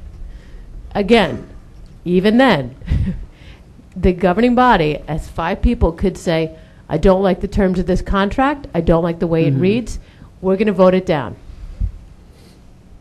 Nothing is nothing is over until it's final. Right. So tabling it, yeah, they could just say. But a lot of again, people don't right now- realize that. You're And right. a lot of people are, there are a lot of people that just sit Yeah, back they and just say, don't oh, know. they're not going to do it because No, enough Ms. people Gillette, came. just- They're not going to, Just so you understand. don't bother. That I cannot enter into a contract to Ever. purchase the building. All right? First off, no one can enter into the contract without the money being in place. So, I mean, no one has to be concerned that that's going to happen. And there would be no I wouldn't say they don't have to be execution. concerned. No, but it they- wouldn't happen. It It- can't it legally can't, happen. right. Unless I want to open Until you myself do up. the ordinance. Right. And Right. also, they would want to review the contract, look Mhm. at it. Certainly, I'm not going to say, hey, Helene, can you just sign this contract? And these guys are, Mhm. yeah, go ahead, just sign it. Never. Yeah. No way. I could, no way would that happen. It's pretty clear. Yeah. Well, I'm not putting my name on it. I would put my license on that. There's no way it would happen because my license would be on the line. Right. I just want to say that again, I mean, we've gone over this over. Personally, the process, and we will listen. And I do hope more people come out. I do hope. I want to hear from everybody. This is a major decision, whatever the decision is, and it does matter. It matters greatly. It is one of probably the biggest decisions we will make in council. So I can tell you, I'm not sitting back. I'm going to wait to hear every detail. I have said over and over again, I have a very open mind about what is my decision ultimately is going to be, and I have not made up a mind until I heard everything, heard from every person, and heard every information. I can promise you that I will be fair, I will be transparent, and I will be very open. I can promise you that. Okay. Yeah, Ms. Clark, you've been, calmer and quieter than the guys, let's say. No, tonight, yeah, but last week you were. I mean, last meeting. I keep saying week, but you know what I mean. Last meeting. Well, I mean, I just want But you to you were more know vocal. that this process, I promise, will we'll make sure that we hear from everybody, and it will be a big one, whatever we decide. And I just want to say, in last, did you want to say something else? Yeah, if I may, just quickly.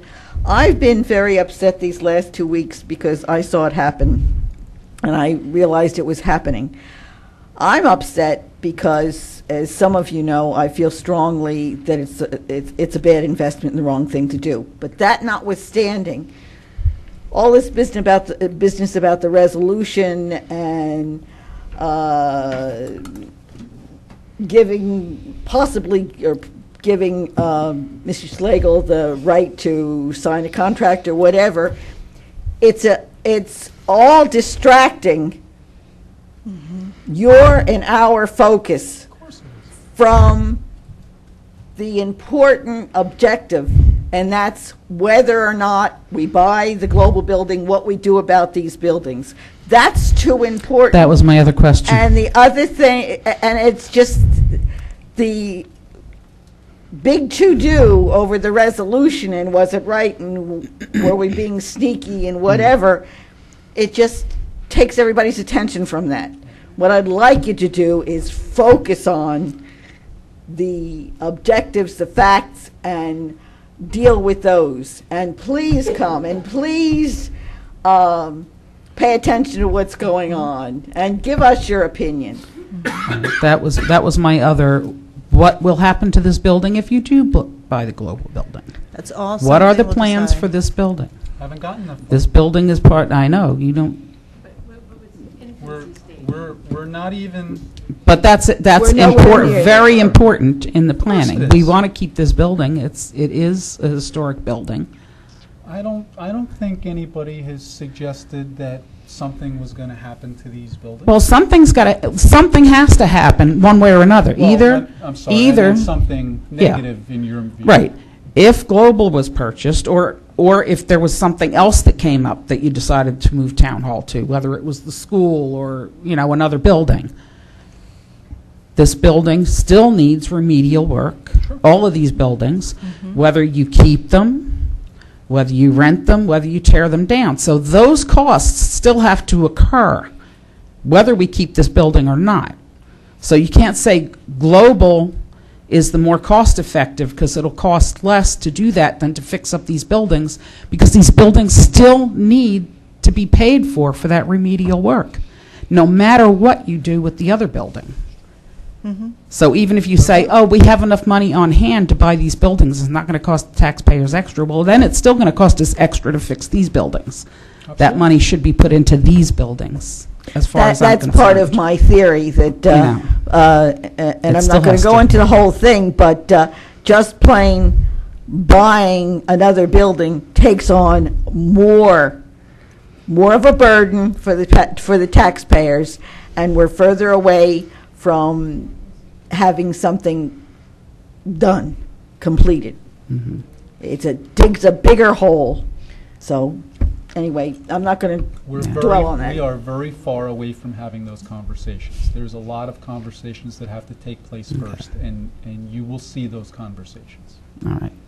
And then one thing I just want to say last, I know Grace said earlier that she was a little sad that people are not coming forward. I have to say, the passion I see a lot of people speaking about this, I think says, I look at it a little differently, and I say, you know what, people do care about this town. People do care about what happens in this town. So I'm looking at this as a positive thing. It can bring us together.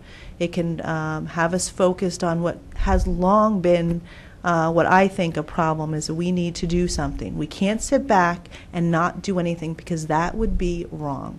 So I'm looking at this and saying, you know what, I want people to come up, but I really think that there is a very positive thing happening when I see people come up with a little tear in their eye, a little upset, and say, I want to be part of this process. So I just wanted to share that observation. Right. And thank you for caring. Thank you. Yes. I'll call that for now, and I thank you for your time. Thank you. I just keep that in mind. Absolutely. I think Ms. Feitengruber was next.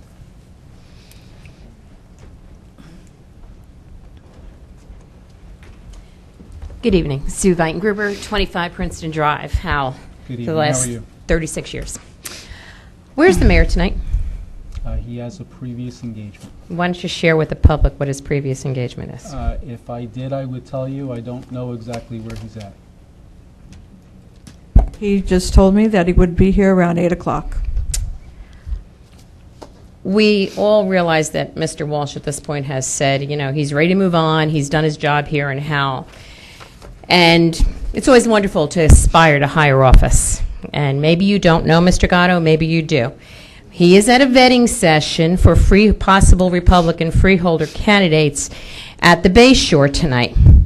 And that's all wonderful. He's entitled to go do that if he thinks that's more important than being here for the business of Howell. However, there are laws against involving the staff of a town hall in even making his appointments for partisan political activities. There is now a series of emails floating all over this county, someone made sure I got them, to which Mr. Walsh whined after receiving an invitation from the Bay Shore Tea Party, that this is Tuesday night, March 15th at 7 o'clock at the 265 Route 35 address. Correct? If not, please call. And he has a cell number. It's getting a little confusing with the changes of dates and addresses. He sent this to Mrs. Tripodi and to Mrs. Schlegel. And one of your employees, not Mrs. Schlegel, responded. I don't care. This is not a ribbon cutting on Route 9. If he wants to go pursue President of the United States, wonderful. But even if it's 5 minutes, it's the taxpayer's time, and there's a specific law that prohibits it. Your name's on here, Helene. Your name is on here. I understand that. It's automatically forwarded to me. There is also a thank you from Mrs. Tripodi on here. Well, nothing from me is there. Well, okay. I think you need to go look and see why anybody is responding to anyone. Mr. Walsh needs to be informed that he should not be using the town's emails to conduct partisan activities. I'm going to assume none of you have. Bill, you've been an elected official before. I know Pauline has. You're an attorney. I'm going to assume that you've never done anything like this. Mm-hmm. And I know. I don't even need to ask you, Pauline. But when it comes to partisan politics, it needs to be kept elsewhere. I have copies if you'd like to see it, because this is now all over the county, probably at a few newspapers, and somebody needs to tell Mr. Walsh that he has his own company, he can use his own secretary to make his appointments for vetting sessions, that it is not appropriate to involve town hall staff. It truly is not appropriate, even if it's on an auto forward or anything else he's using the township server and he's sending things through here.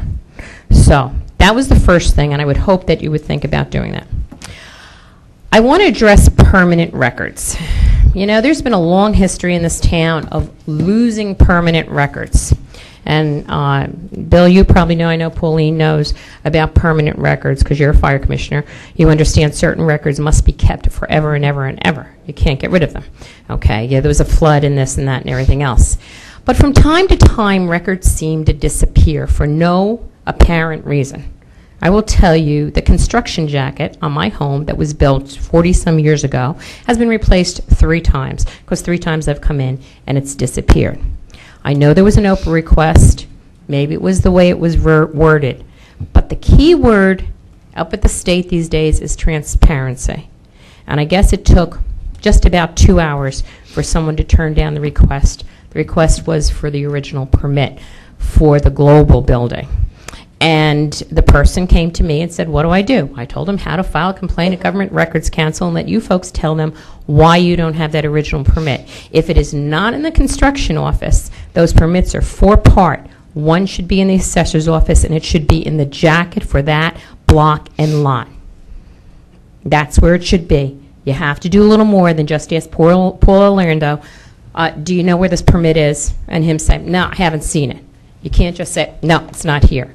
You need to do more when somebody comes in with an Oprah request. As annoying as it might be, Oprah requests, because I know a lot of people consider them annoying, every conference I've gone to in the last 2 months is all about transparency. Which brings me to my third topic. I gave that resolution to several attorneys, several state officials, that resolution clearly states authorizes the manager to execute a contract. Now, I was upset because I teach this stuff, and you can't put a resolution out there to buy something without a not to exceed amount. That's a state law.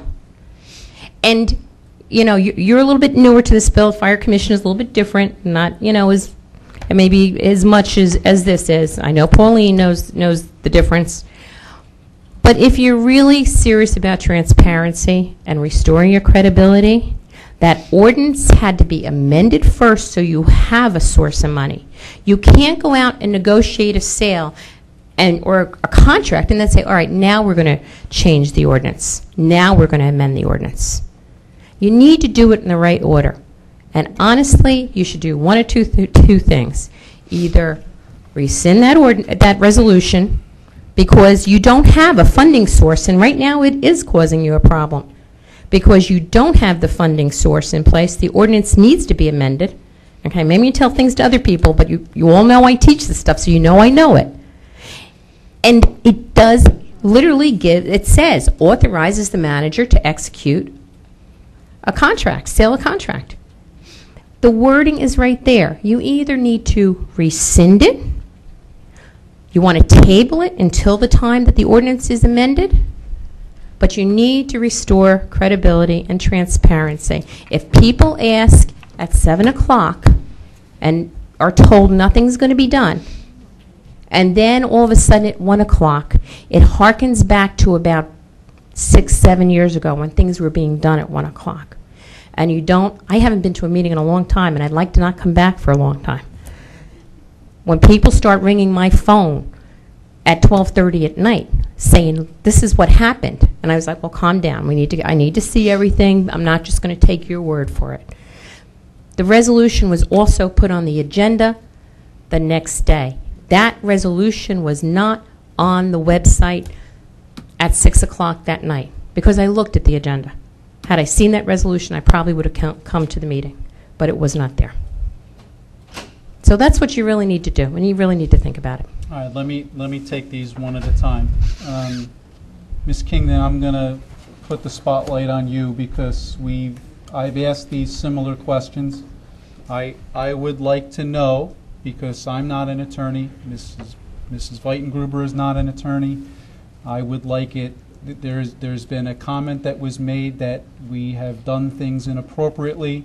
I didn't say inappropriately, but in the wrong order. Okay, hold on. I want to be very specific in what I'm going to ask you. Is what we did and the way we did it and resolution and all of that, was it legal? Was it done correctly? You could have authorized a resolution without putting it in writing to negotiate a contract or to negotiate or move forward with discussions about negotiating a contract. You could have done that. If correct me if I'm wrong, but Mrs. Weitengruber said, if you want to restore credibility, I guess was the phrase, then you can rescind the resolution. I don't think it's necessary. And if the attorneys that Mrs. Weitengruber were speaking to would like to contact me, that's fine too. So your advice is to... I don't think you have to do anything because you can't do anything right now until you have a funding ordinance in place. Okay, and rescinding the resolution would offer no relief because we could be doing the same thing without the resolution. Correct. Anyway. You could amend the resolution to go forward with its discussions, and nobody would have had anything to say. That's not what the resolution... I'm not sure that I'm going to buy that one. I'm no, pretty Mr. sure Gatto, that because the resolution says to execute a sale of contract. Those are the words... Which you can't legally do without an ordinance. Then why do you have the resolution My in place? question to you resolution is... says as well. Right. And I question Okay. that. Thank I you. question If the that. resolution, you have a resolution in place, and the resolution is supposed to have a not to exceed amount too. You need to do the ordinance first. Okay, but again, Mrs. Weitengruber, you're not an attorney. I just asked our attorney those same questions. With all due respect, I'm going to rely on our attorney. Who wrote the resolution? If you choose to pursue that in another avenue, you're welcome to do that. But I will listen to our attorney who gave us So guidance on that. the state fiscal affairs law, the bonding law, the purchasing law, the budget law that all says you have to have a funding source before you can proceed. And we're not proceeding because you can't proceed with an execution of a contract without a funding source. This Then is why very pass the a matter of resolution? semantics, and it's circular. So if you want to rescind the resolution and restore credibility, you can certainly do that. Why pass a resolution that you can't proceed with? You Be- could have just given me direction. and not to execute a contract. The resolution says execute the contract. You could have given her direction to proceed with discussions. Okay, And that's what I'm trying to tell you. I am not hearing that it's necessary. I'm personally not Okay. in favor of doing that. If any other council person would like to voice an opinion to do that, I would certainly entertain it. Hearing And you none. know what, if you want to, you can now adopt a resolution, which we can memorialize later, that we don't actually have to have in writing. Okay, but again, that's adding That's more correct. fuel onto the fire. So if the intent was to provide the transparency, to now muddy that up even further does not seem like it's the prudent thing to do. So not hearing any comments from any council members to amend or remove the resolution. Why would you object to if I don't know what,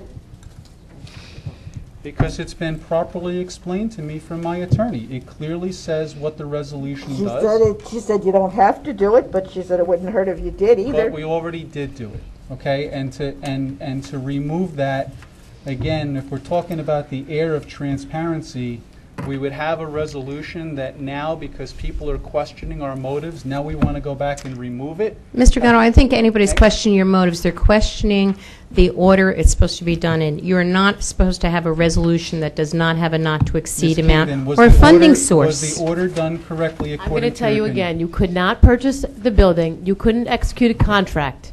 But it said that. It shouldn't have said that. It shouldn't have said that. bothered me. Okay. It shouldn't have said that. Okay, I think we vetted that out. I think we need to go on to your next concern. Okay, that was the concern, that was the last of them, and I do believe that at the very least, you should rescind those 3 words from it. If you want to proceed with discussions, that's one thing. But you shouldn't have the words in there, execute a contract, Again, because you don't have a funding source. Again, me personally, if Ms. Kingdon, as our representative attorney for the township, was to suggest that, I will be glad to listen to that. I'm not hearing that, so I am not personally in favor of doing that. Thank you. We've gone through the list, and now we're taking comments from the general public. So whoever raised their hands, there's a couple gentlemen in the So back he- who I he think would was- be next. Let the front. All right, we'll pick I, up, hands up I first. think the gentlemen in the back were actually first before you, sir. That's just the way I saw them. you don't mind, there are actually 4 of us on the same topic. We won't take much of your time. Not a problem at all. Where we at? Just comments. Give it to him. want to know?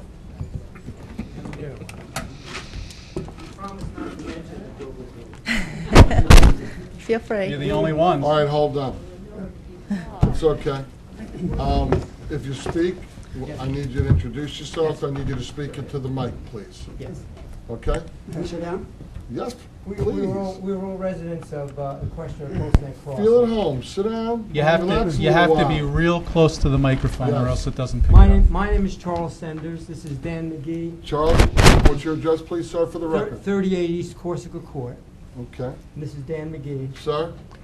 Dan McGee. I'm a licensed professional engineer in New Jersey, and I live in Howell Township on 16 East Francesa Court. Thank you very much, sir. And with us is Tony Morrow. They have to introduce themselves, sir, for the record. Okay, if you'd like to speak when you want to. Okay. Tom Stackhouse. Into the mic. It has, or it doesn't pick it up. Okay. Tom Stackhouse, 80 Sagamore. I'd like to discuss the accidents involved in this. Okay. We are here basically because we've had, and although we know that a traffic light is under. You're gonna have to They speak can't into the hear. mic. They can't, that's what I mean. Although we know the traffic light, which is basically what we're here for, at the corner of Colts Neck Road and Route 33 is under the jurisdiction of The county. of the well, actually, it's the state of New Jersey. Okay, you have to, sir, they can't. now That, you in the back, I'm you sorry. Speak into the mic. I'm sorry. You want me to go? No. Oh, go ahead. If that was your phone, I would have said yes. That we since we moved in and we've been there between 2 and 3 years, we've had many accidents, 3 or 4 major accidents on 33. And that's, for most of us, out of 483 potential homes, that are eventually going to be constructed, 292 will have only access. Our only access will be onto Route 33. Onto what, sir? Onto Route 33. Okay. And making a left or right in or out is very dangerous. And it's basically because of the speed at which the cars are proceeding on that road. Now, we've realized from the beginning that our only relief apparently is going to be a traffic light at the Colts Neck Road intersection. And we have made many efforts, and the state apparently has agreed because they've sent us letters as of beginning last year that they approve of a light at that intersection. Hold on. Okay, right there. Yes, sir. Have we received correspondence from the state that a light's going to go up at that intersection? I have not. I don't know if Mr. Nunziato has, but I have not. Well, we have. Hold on. I'm sorry. Mr. Nunziato? Other than what was required from the original approval, let's say back 5-6 years ago, at a certain point during the construction phase that was required for a light, I haven't seen anything, recently with any kind of new data or time frame or schedule. Okay. Well, that's actually why we're here, because I have a letter, and I know there's also another one that was sent to our site manager last year. We have a letter dated February of 2010 from the Assistant Commissioner of Operations of the State DOT, indicating that the DOT shares our concern for the safe and efficient movement of traffic, and he says that he advised that the signal installation will be done within the earliest time frame possible, anticipated to be this fall, which was last year. So and I know that Rick Semple, who was until last week our site manager, also received a similar letter. And since that time, we have begun sort of I wouldn't say a grassroots effort, but because of our concerns that have been increasing over the last year or so, we've established a committee because we feel that time's wasting in terms of our safety, and it's just going on. We're not getting any results. Nothing seems to be happening, and although we know there's an application of Quick Check on the corner, we don't know when and if that's going to happen. And we also need something that that we have some affirmative time put on. Now, what happened recently, as of last week, Dan, and he can go into it further. I know he sent a letter, and we've been having a campaign of writing letters. I know I wrote a letter to the mayor, and we've gotten petitions together of residents, and we sent letters to the state. We received a letter last week indicating that. Pardon, you want to go into that? Yeah. Why don't Dan go into that, because he wrote the letter and he received a response from the state. Go ahead. Mr. Mayor and members of the council, appreciate the opportunity to speak. Sounds like I had a busy night tonight. Nah. With them, I'm here in regard to this traffic light. Now, I've been here 3 years now, but I've heard from other people that they've been requesting a light for many years, longer than 3. So I wrote to Governor Corzine in 2009. Unfortunately, he never replied to that letter. In 2010, under Christie's letterhead, we got a letter from the Assistant Commissioner of the Department of Transportation. And they outlined in that letter that they had no objection to a light at that intersection. And they approved with the comments I had made after they made a study of the situation again and recommended a light. They said that it might be in the fall, last fall. As you know, it was never done. So I wrote back to the state for some information as to what was the delay. Now, what I'd like to do, with your permission, is read part of that letter to you. And you might be interested to know that they did send copies to Mr. Claire French, Monmouth County Clerk. So you have to speak into the mic. Okay, I'm sorry. They did send copies to M. Claire French, Monmouth County Clerk, and Helene Schlegel, Howell Township Manager. Now, I'm just going to read one paragraph to you because it concerns either Howell Township or Monmouth County. There are some things that those bodies must do. Unfortunately, there's no change in the status since Assistant Commissioner Carter's May 26 letter of 2010. Under New Jersey Department of Transportation policy, a commitment to pay for the annual current costs associated with signal operation is required prior to commencing with design and the eventual installation. Although there is an existing intersection control beacon at this location, the overall lighting and energy costs for a full traffic signal are significantly different. Additionally, this commitment not only initiates the above-ground design, but also allows the staff to begin processing the needed electrical agreement required by the Office of the State Attorney General. Until that cost commitment is received, this project will remain on hold. That means that either Howell Township or Monmouth County must sign this agreement to provide the money to operate the energy portion of the light in perpetuity. Now, I have no idea why you people haven't done that, but that's why I'm here to ask that question. I can answer that. I believe that the road is a county road, so Howell Township would not agree to that. That would really need to come from Monmouth County. Have you told Monmouth County that? No, we have not. Oh, yeah, sorry. Have you told Monmouth County that? No, we have not. When are you going to tell them? Can I make a suggestion here?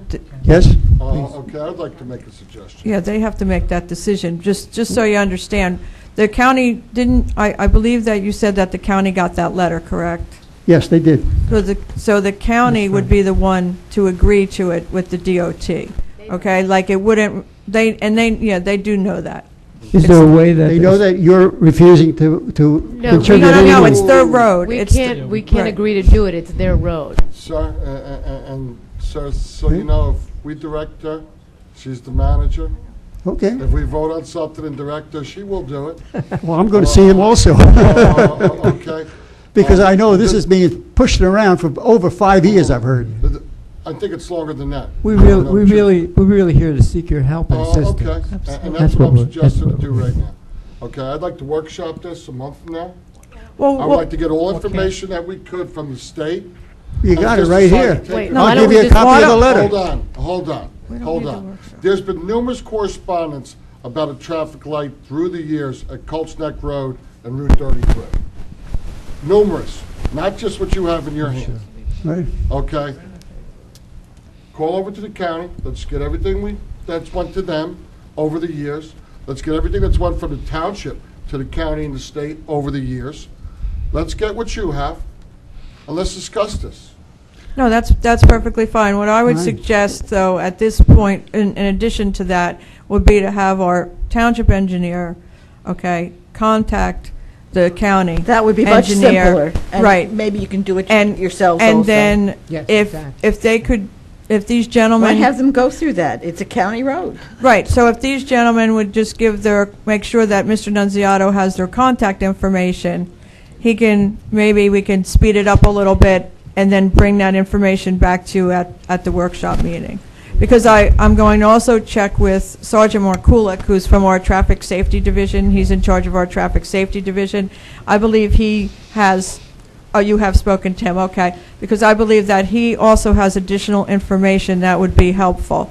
So I think maybe that's what we should do at this point, is if you wanted to give your contact information to our township engineer, and then instead of maybe paper, I mean, we'll follow it up with paper, obviously, but he could possibly through phone, he has contacts in that office, that he could speak to him and maybe get some information for you, and then confirm it in writing.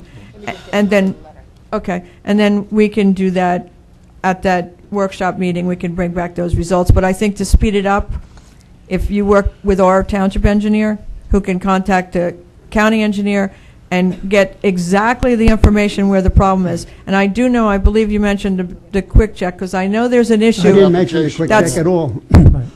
No, that gentleman did. Yes. This gentleman sitting next to you mentioned quick check. Right, we've been attending the meetings Right. before the zoning board, and that's part of the application. Yes, it in is. terms of the cost.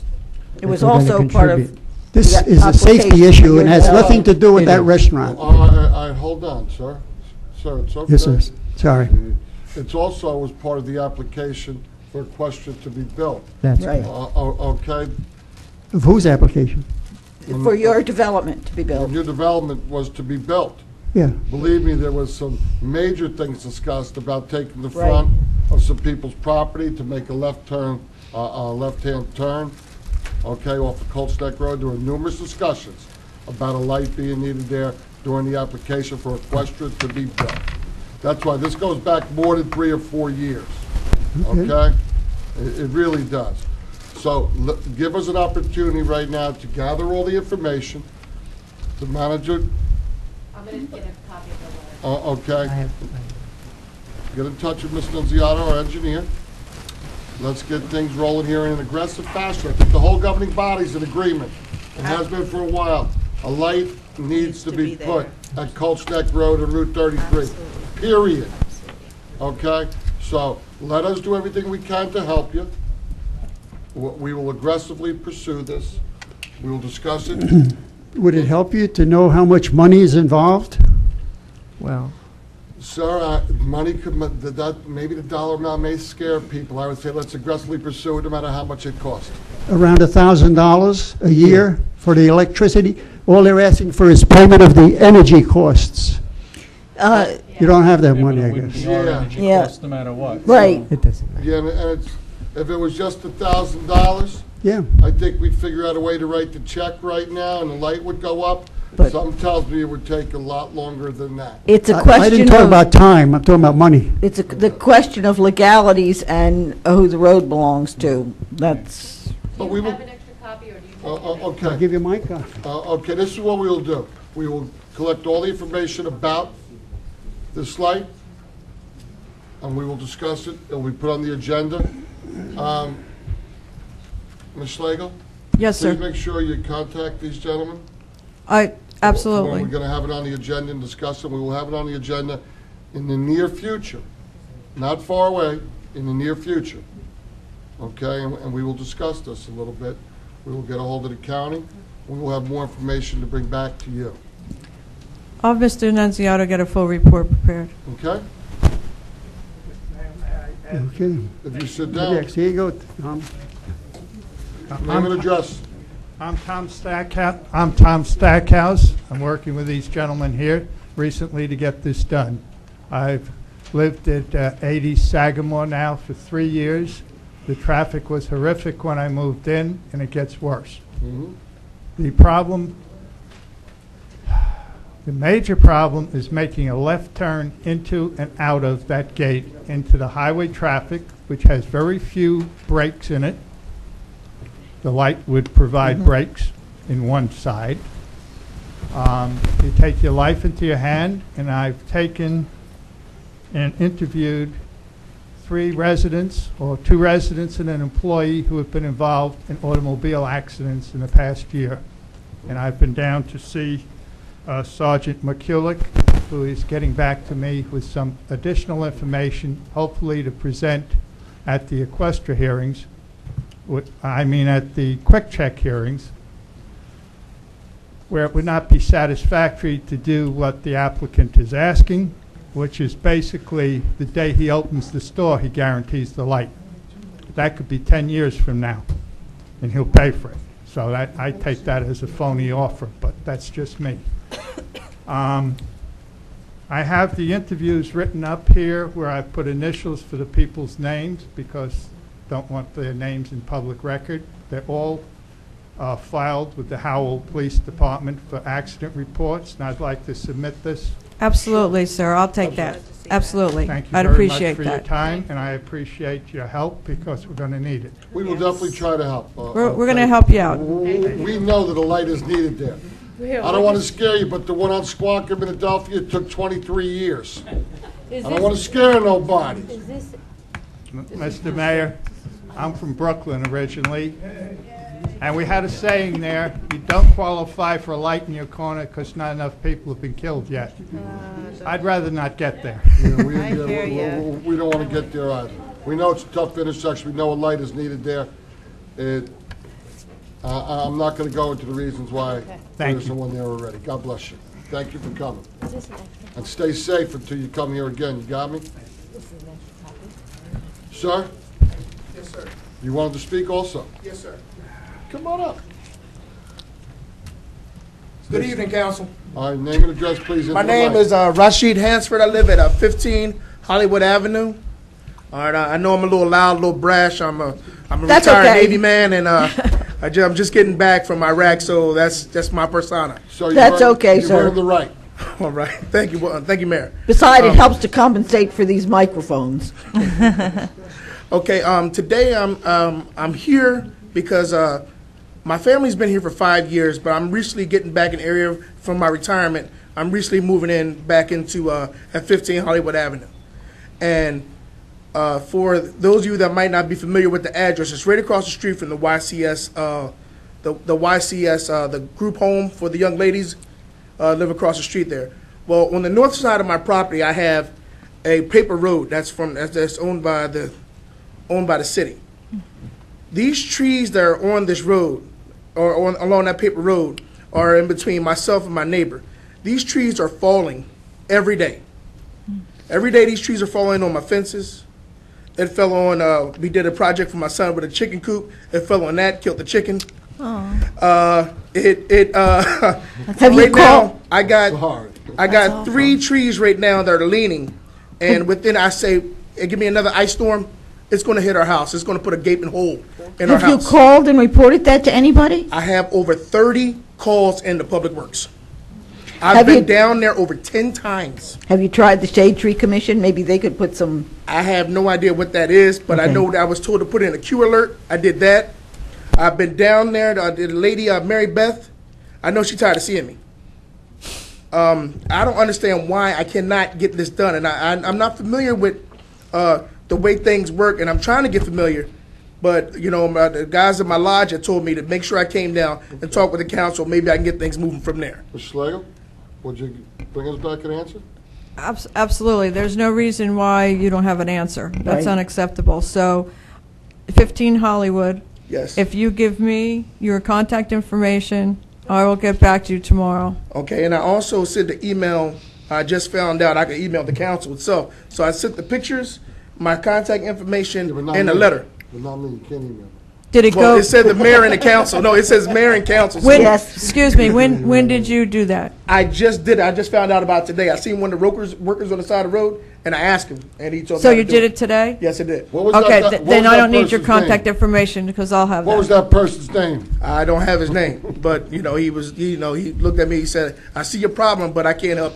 Okay, Mrs. Slagle. I will definitely contact you by the end of the day tomorrow with some answer. I appreciate that. Thank you very much.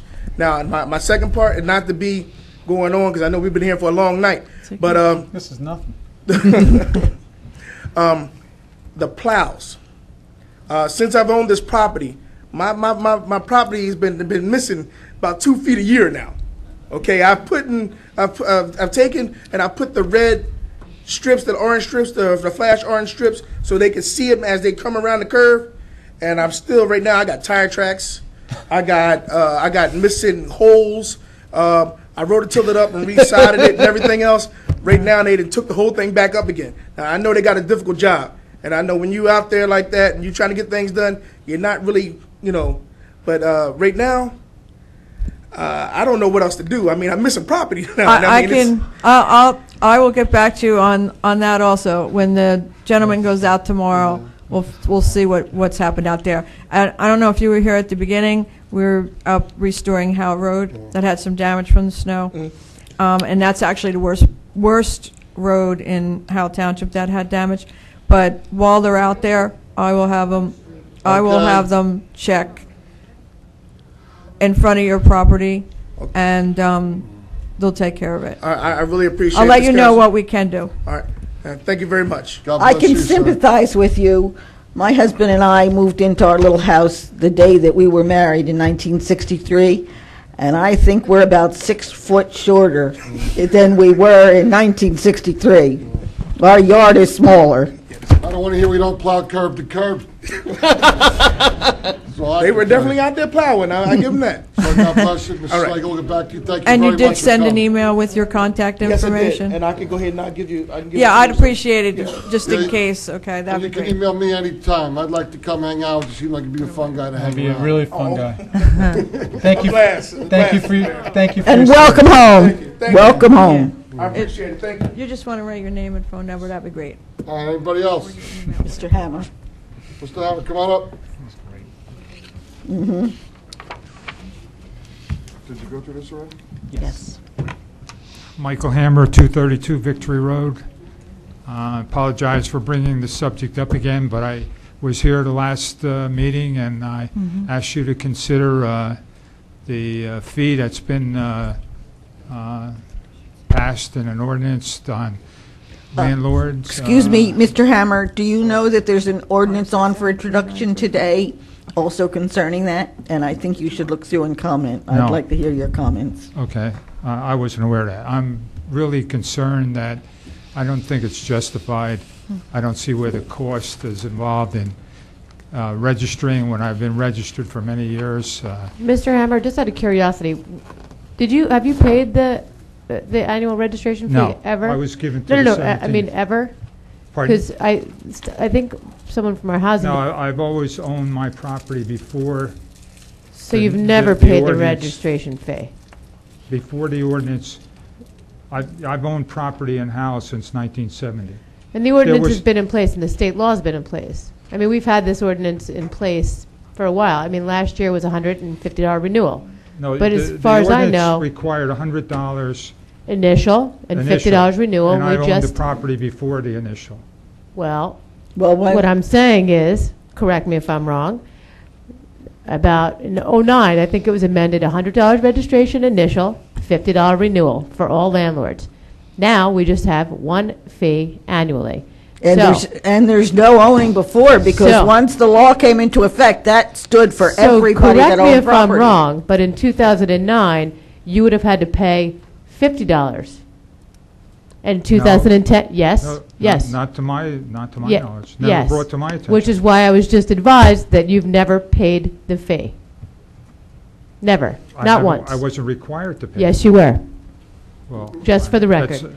So the law I'd was like to changed, see- I I'd just like want to see make the this clear. ordinance that- I would like to Mr. see the Hammer, ordinance. into the mic, I want to please. make this clear. There was a law in place, there was a fee ordinance in place that was amended in 2009 that went from a one-time fee of $100 for annual registration for landlords. It was then amended to $100 initial fee for new landlords, $50 renewal. It was then changed this year to have an annual fee of $100 registration, regardless if it's renewal, whatever it is, $100 every year. So, in '09 and 2010, all landlords should have paid, if you were already registered, $100 and then a $50 renewal fee for each unit.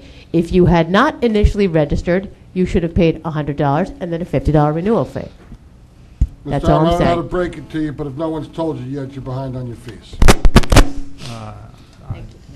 I've never seen that ordinance.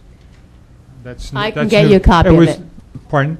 I can get you a copy of it. And it's so- actually on Okay. the landlord registration form. All right. Get him a copy of it. What would you like from this governing body, sir? Well, I'd like an explanation why we have to pay $100 every year when we're already registered, and all the towns surrounding Howell Township, and I called each and every one of them, do not require a fee. That's incorrect.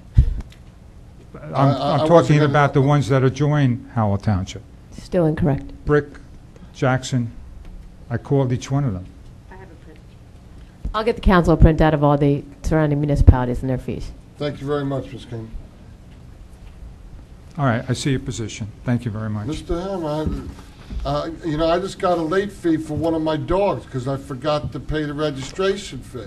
Because I own the dog, doesn't mean I don't have to pay the fee. But there's a service involved. You have to get What?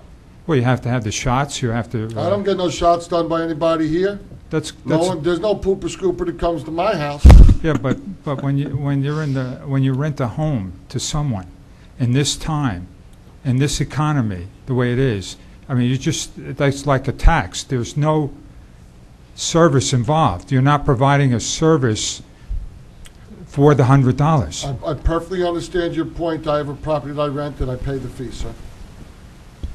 Thank you. I'll take a copy of the other one. Anybody else from the public?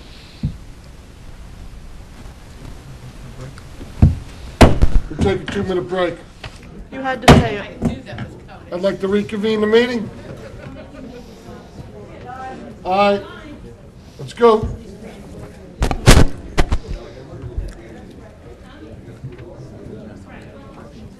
What do I need to do here? Can Jen vote on to ask her if anybody has any problems or any questions about consent agenda items? Do I need to go into regular session? We are in regular session. Okay. I came in late, remember? Does anybody have anything they want to discuss on consent agenda items? That's 7A1 through 22. We took action, we already took action on 23 through 26, and 7A 27 through 29, 7B 1 through 5. And you have to announce the add-ons. I didn't see the add-ons. 7B6 and 7A 30 and 31.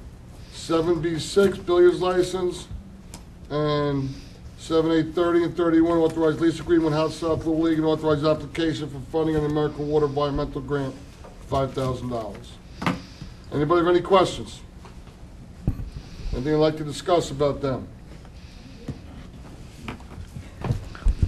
Hearing none, I'll make a motion to add on 7A 30 and 7A 31 and 7B6 and to approve all. Do I have a second? Second. Have a roll call, please, Ms. Woman. Mrs. Clark? Yes. Mr. Nacastro? Yes. Mrs. Smith? Yes. Mr. Gatto? He's not Absent, in chambers at this moment. Mayor Walsh? Yes. Okay, 7C1. Have a discussion on basin maintenance costs, and we are also adding 7C2, Broadcast Media Advisory Committee, correct? Yes. Yes. Okay. 7C1, where are we going with this? We've had many discussions through the years about basin maintenance costs. I believe we need, why don't we start with you, Ms. Nunziata? Why is that there? What do you want us to discuss? I believe one of the council had requested that this item be listed for discussion. Yes. I've been I've been screaming about this for years, and Helene agreed that our current ordinance requires an applicant, a developer, in order to develop his property and build his basin, to pay for 10 years worth of maintenance, and I think that's a bunch of baloney. Why should the taxpayers have to pick it up after 10 years? He would not be, the company would not be able to build whatever it is they want to build without these stormwater facilities. They couldn't just let the water go all over the place. Why should the taxpayers pay for it? We used to have an ordinance that said 20 years. That's what I'd like. Well, okay, I want to ask a couple of questions. Councilwoman Smith makes a statement. Okay. How long ago was it changed? Anybody tell me? About 10 years ago? The original basin ordinance went into effect in the 1980s, I believe. I believe it was 1988. Okay. I'm not positive. Right, 88, it is. And at that time, what we did is we looked at the area of the basin, and we used a formula. Actually, it was done by Mr. Mallon, I believe, did the original calculation. And long story short, the minimum fee for basin was $37,500. Okay. I'd say in the late 90s, the governing body had asked my office to do a study. I remember doing it, And we compared about, maybe 6, 8, 10 different towns, and we were one of the highest. We looked at I hate to say a small basin, medium basin, large basin, but, based on the size of it. And our fees were, certainly not lower than everybody else's. So that ordinance stayed in effect until the early 2000s. And what happened was the stormwater regulations came into effect, and the state asked the town to start monitoring their outfalls and some of their other things. So we changed the basin. We updated it a little bit, added a little bit more money to it. We raised the numbers, let's say 5 or 10%. And we also revised it to include, let's say jetting of the inlets or vacuuming the inlets and some maintenance stuff. Not just, let's say, cutting the basin, but cleaning it and stuff like that. Then when the best management practices from the state came in, and those that sat on the planning board know that the applicants now have to deal with that. It's not a traditional detention basin anymore where it's a hole in the ground like a bathtub that's got a discharge and it just goes out. There's many different types of detention, or they call it actually stormwater facilities, because it could be a wetland, it could be underground dry wells, it could be grass swales, it could be basins, infiltration chambers. And the applicant, in this case, that goes before the board has options. He can really do any number of those things. So to try to do a traditional calculation was difficult. So what we did was we looked at every kind of treatment that was done, and we modified the ordinance in 2008. And what we did was, it's got an appendix, and that's why there's about 50 pages worth of attachments. I mean, if you look at the end, it has every single type of maintenance you could possibly consider for any kind of basin that they do. And the reason it went to 10 years is because what we created, and again, we had our consultant, CME at the time, I think Mr. Peters and Ms. Newman spent a year or two looking at this. And in summary, before we had the ordinance changed and we used a traditional approach, a basin that was, say, $50,000, $60,000 using that approach, we took the new method that we have on the books right now, and as I indicated in my report, we called it a sinking fund. And you would look at 1 year's worth of maintenance, which could have been grass cutting, rototilling, and possible replacement of any of the structures. And we looked at what we called a sinking fund. And you have to have a duration for that fund before it runs out. We looked at it at 10 years, at 15 years, and at 20 years. We did do the 20-year calculation. And a basin that actually, the first one that fell into that category, their basin fee at 10 years was calculated at $224,000 for an 8-lot subdivision. You do the math, it's $25,000, $30,000 a lot, which, is pretty significant. I looked at the numbers just for comparison purposes. A 15-year sinking fund, or money to maintain for 15 years, was $350,000.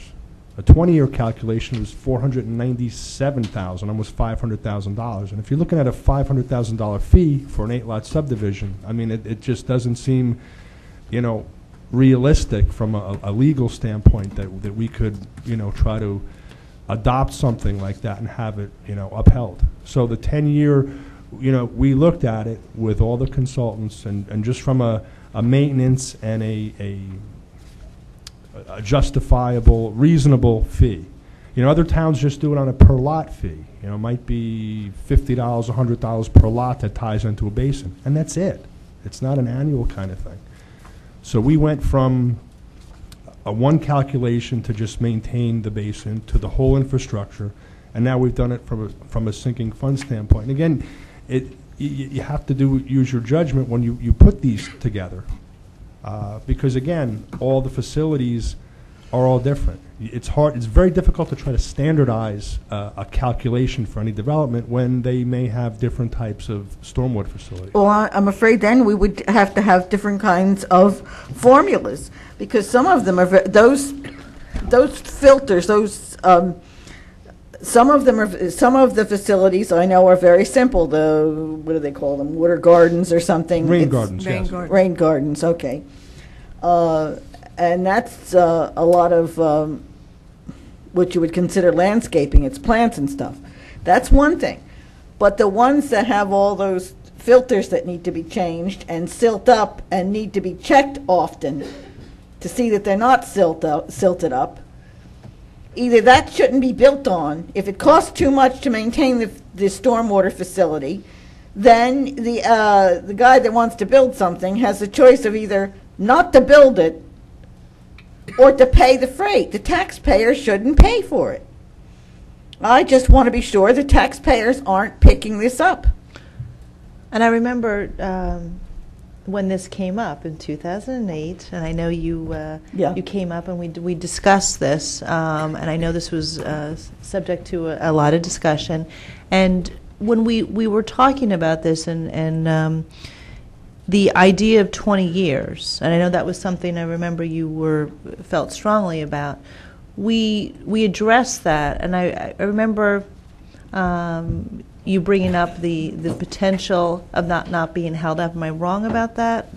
No, that's exactly correct. I mean, we had that same issue, if you recall, with the woodlands permit and the tree clearing fees, where we had a per tree charge, but then we capped it at X amount per acre. You know, again, there's no such formula for this. And again, there were a lot of towns, I think, that have tried to follow or mirror what we have done. And yes, but, you know, can I ask a question? Because this is, you know, listen, this is important, and I appreciate you bringing this up.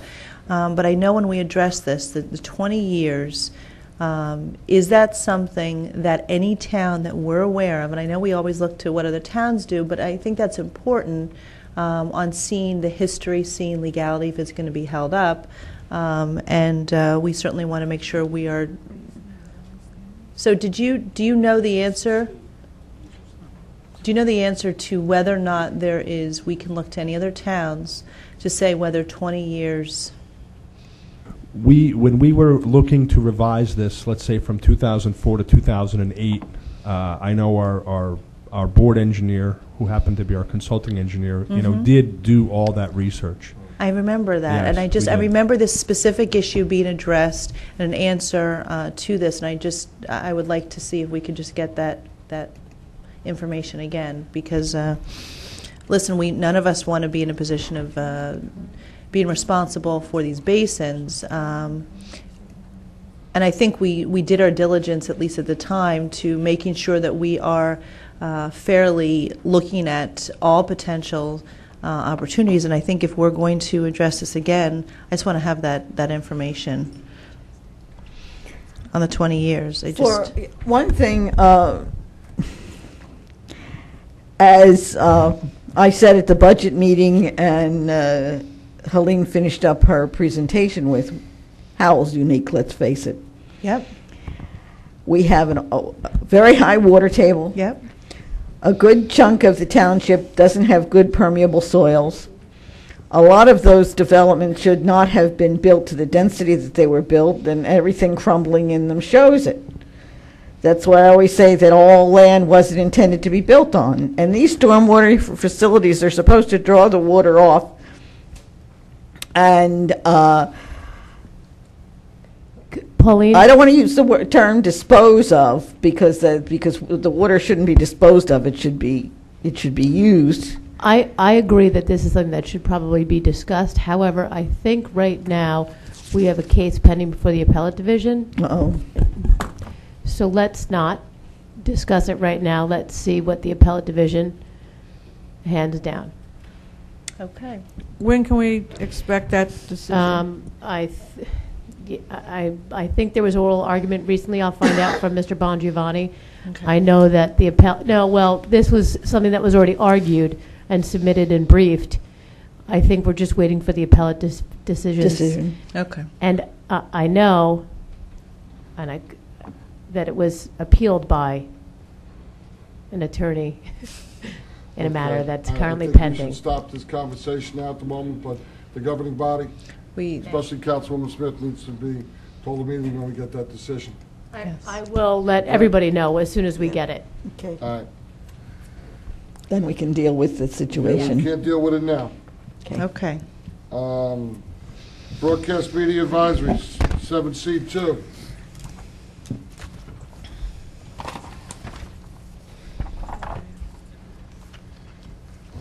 So was this your? This was- Oh, No, it came I'm sorry. Right, but we didn't have any names on the list, right? Yeah, and I think this is just, this was the product of an email that we received About putting something on our website, right? about whether or not we are going to go forward and what we're going to do. No, yeah, it came from a member of the committee. Yes. The chairwoman. Yeah, Yes. asking for the status Chairman. of whether the committee Chairman, was sorry. in force and if we would appoint new people. Yes. I was under the impression that it was, but I know that Well, I Mr. just- Banowski is in charge or is on that committee, but I can get the details from him. That's it. I didn't know that this was added on. I would have certainly asked Okay. him, and I'll find out the details from him and shoot everybody There were an no email. names, I don't believe, for the Yeah, I mean, committee. basically, That's that why. there was Yeah. an email, and I just wanted to make sure that I wasn't able to personally email this gentleman back. No, but if you forward it to me, I'll find out and let him know. Yeah, we just wanted to. I have it. Okay. It's actually in the material. Yeah, I have it. No, I was- No, I believe that. making it easy for you. I Sometimes wasn't I don't pointing get the out material. Yeah. Not because Penny didn't give it to me. Okay. Okay, so we'll deal with that. Thanks. So the consensus is we're going to keep it as a active in-force committee and. I think the consensus. We just need applicants, I think. Right. Well, and I think the consensus. I was wanting to see the direction, the information that we were receiving information from Mr. Bernowski, and then. I have no problem keeping the committee intact, but do we have enough people? No, we did not. Right, that's the problem, but Okay. I'll find out. And Helene, just what led this email from the chairman was that they were working on a project with the chamber to raise some money for the township for sponsorship. Yes, I know that. So being that they're working with the chamber, maybe we could reach out to the chamber. Maybe certain members of the chamber would like to be on this committee. And that would be great. I'll speak to Ms. Dominguez regarding that. Good.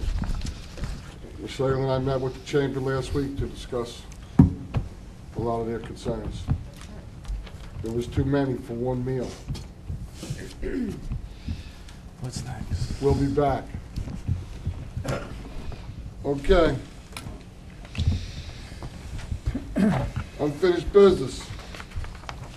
Do we have any other add-ons? Yeah, 984 for later.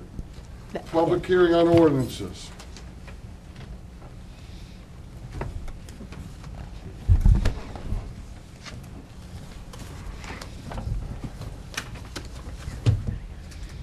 One.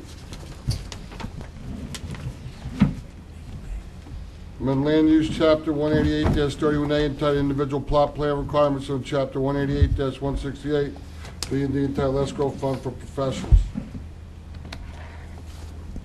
Ordinance number 0-11-3, introduced and passed on first reading on 2/15/11 and published according to law, is now being taken up for further consideration of public hearing.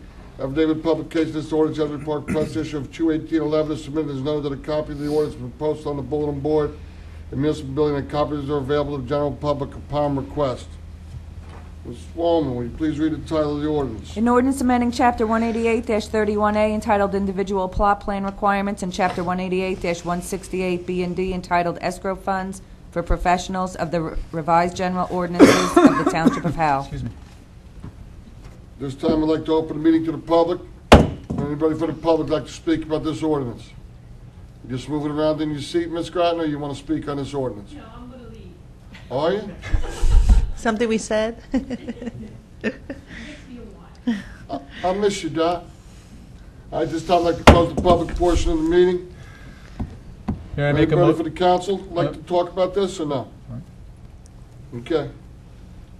Need a council person. Make a motion that ordinance number 0-11-3 be finally passed and adopted, and that notice of its passage and adoption be published in the 3/18/2011 issue of the Asbury Park Press by reference to its title only.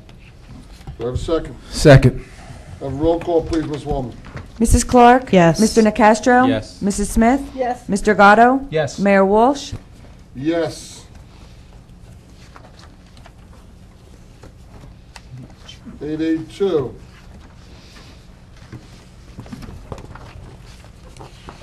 Amend Chapter 2-47, Alliance to Prevent Alcoholism and Drug Abuse. Ordinance number 0-11-4, introduced and passed for first reading on 3/1/11 and published according to law, is now being taken up for further consideration of public hearing. Affidavit of publication of this ordinance, the Asbury Park Press issue is 3/4/11, is submitted as noted that a copy of the ordinance has been posted on the bulletin board in the municipal building. The copies were available to the general public upon request. Ms. Wall, will you please read the title of the ordinance? An ordinance of the Township of Howell amending Article 7, Chapter 2-47, entitled Alliance to Prevent Alcoholism and Drug Abuse of the Revised General Ordinances of the Township of Howell. This time I'd like to open the meeting to the public. Would anybody from the public like to speak on this ordinance? Ms. Ollie, did you want to speak about this ordinance, or you just coming on back? You good? This time I'd like to close the public portion of the meeting. Anybody from the governing body like to talk about this ordinance? No. Okay, now have a council person make a motion. Motion that ordinance number 0-11-4 be finally passed and adopted, and the notice of its passage and adoption be published in the 3/1811 issue of the Asbury Park Press by reference to its title only. Do I have a second? Second, Mayor. Have a roll call, please, Ms. Woolman. Mrs. Clark? Yes. Mr. Nacastro? Yes. Mrs. Smith? Yes. Mr. Gatto? Yes. Mayor Walsh? Yes. 883, amend Chapter 252, sewer utility. Ordinance number 0-11-5 to pass on first reading on 3/111 and published according to laws now being taken up for further consideration of public hearing. Affidavit of publication of this ordinance, Asbury Park Press issue of 3/4/11 is submitted as noted. A copy of the ordinance was posted on the bulletin board in the municipal building, and copies are available to the general public upon request. Ms. Wellman, please read the title of the ordinance. An ordinance of the Township of Howell, Monmouth County, New Jersey, amending Chapter 252, Sewer and Water, Article 2, entitled Sewer Utility of the Revised General Ordinances of the Township of Howell. This time I'd like to open the meeting to the public. Anybody from the public like to speak? Mr. Koskin's on his way up. Come on up, sir. State your name and address, please, for the record. Thank you, Mr. Mayor. John Costigan, 214 Birdsall Road. Just asking some questions. I don't have water and sewer. I have septic and well. Over on Birdsall Road, doesn't everybody? Yep, a lot of water there. My question is, what's the sewer users? I know where they are. I mean, there are people that use sewers. How many of the township, on the 50-something thousand people, is it 25,000, 10,000 people that use the sewers? I don't know the exact number. I believe I've heard numbers tossed around of 6,800. It's actually the December billing was 5,738 customers 5,738 current users. that are on the township. That are on the township portion. Okay, so, and what's it going from to? Ballpark, and I'm just, for my own information, there's not gotcha questions here. Going from to.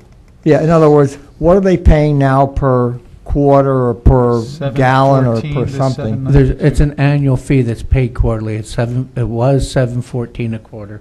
It's going to $7.92 a quarter. I'm sorry, $7.18 a year to $7.92 a year. Is that $7, $8? $700. $700. $718 a year to $792. Okay. That's all. And do they pay water on top of that for the sewer, to move the sewer along? If there's water service that is done through private companies, some people on sewers have city water, some people have wells. Okay. All right. I'm just, for my own information, because I don't really know from sewers. Yeah. But and we had to pass on the cost that came. Yeah. For the treatment of the water, correct, sir? Yeah. It is an awful lot, but. Well, it was two issues. It was the cost of the treatment, and it was the cost of the estimated increase in flow rate, which we've had a lengthy discussion. Well, no, but their estimated, MERS's estimated flow rate is higher, which is what we're They increased our estimated flow rate by 14%. Right, but we actually used, the flow was actually lower, right, this year? The metered flow, the actual flow for 2010 was lower. They did increase our estimated flow for 2011 by 14%. Oh. And if the flow comes in lower, what happens? We get a credit next March. Okay. And plus, we have we'll be paying off some debt, and that will probably go down in a couple of years. Haven't we spoken about that also, sir? Yes, 2014, the debt will be done, and the rate will come down. Will come down. That's up to the governing body that's setting up there in 2014.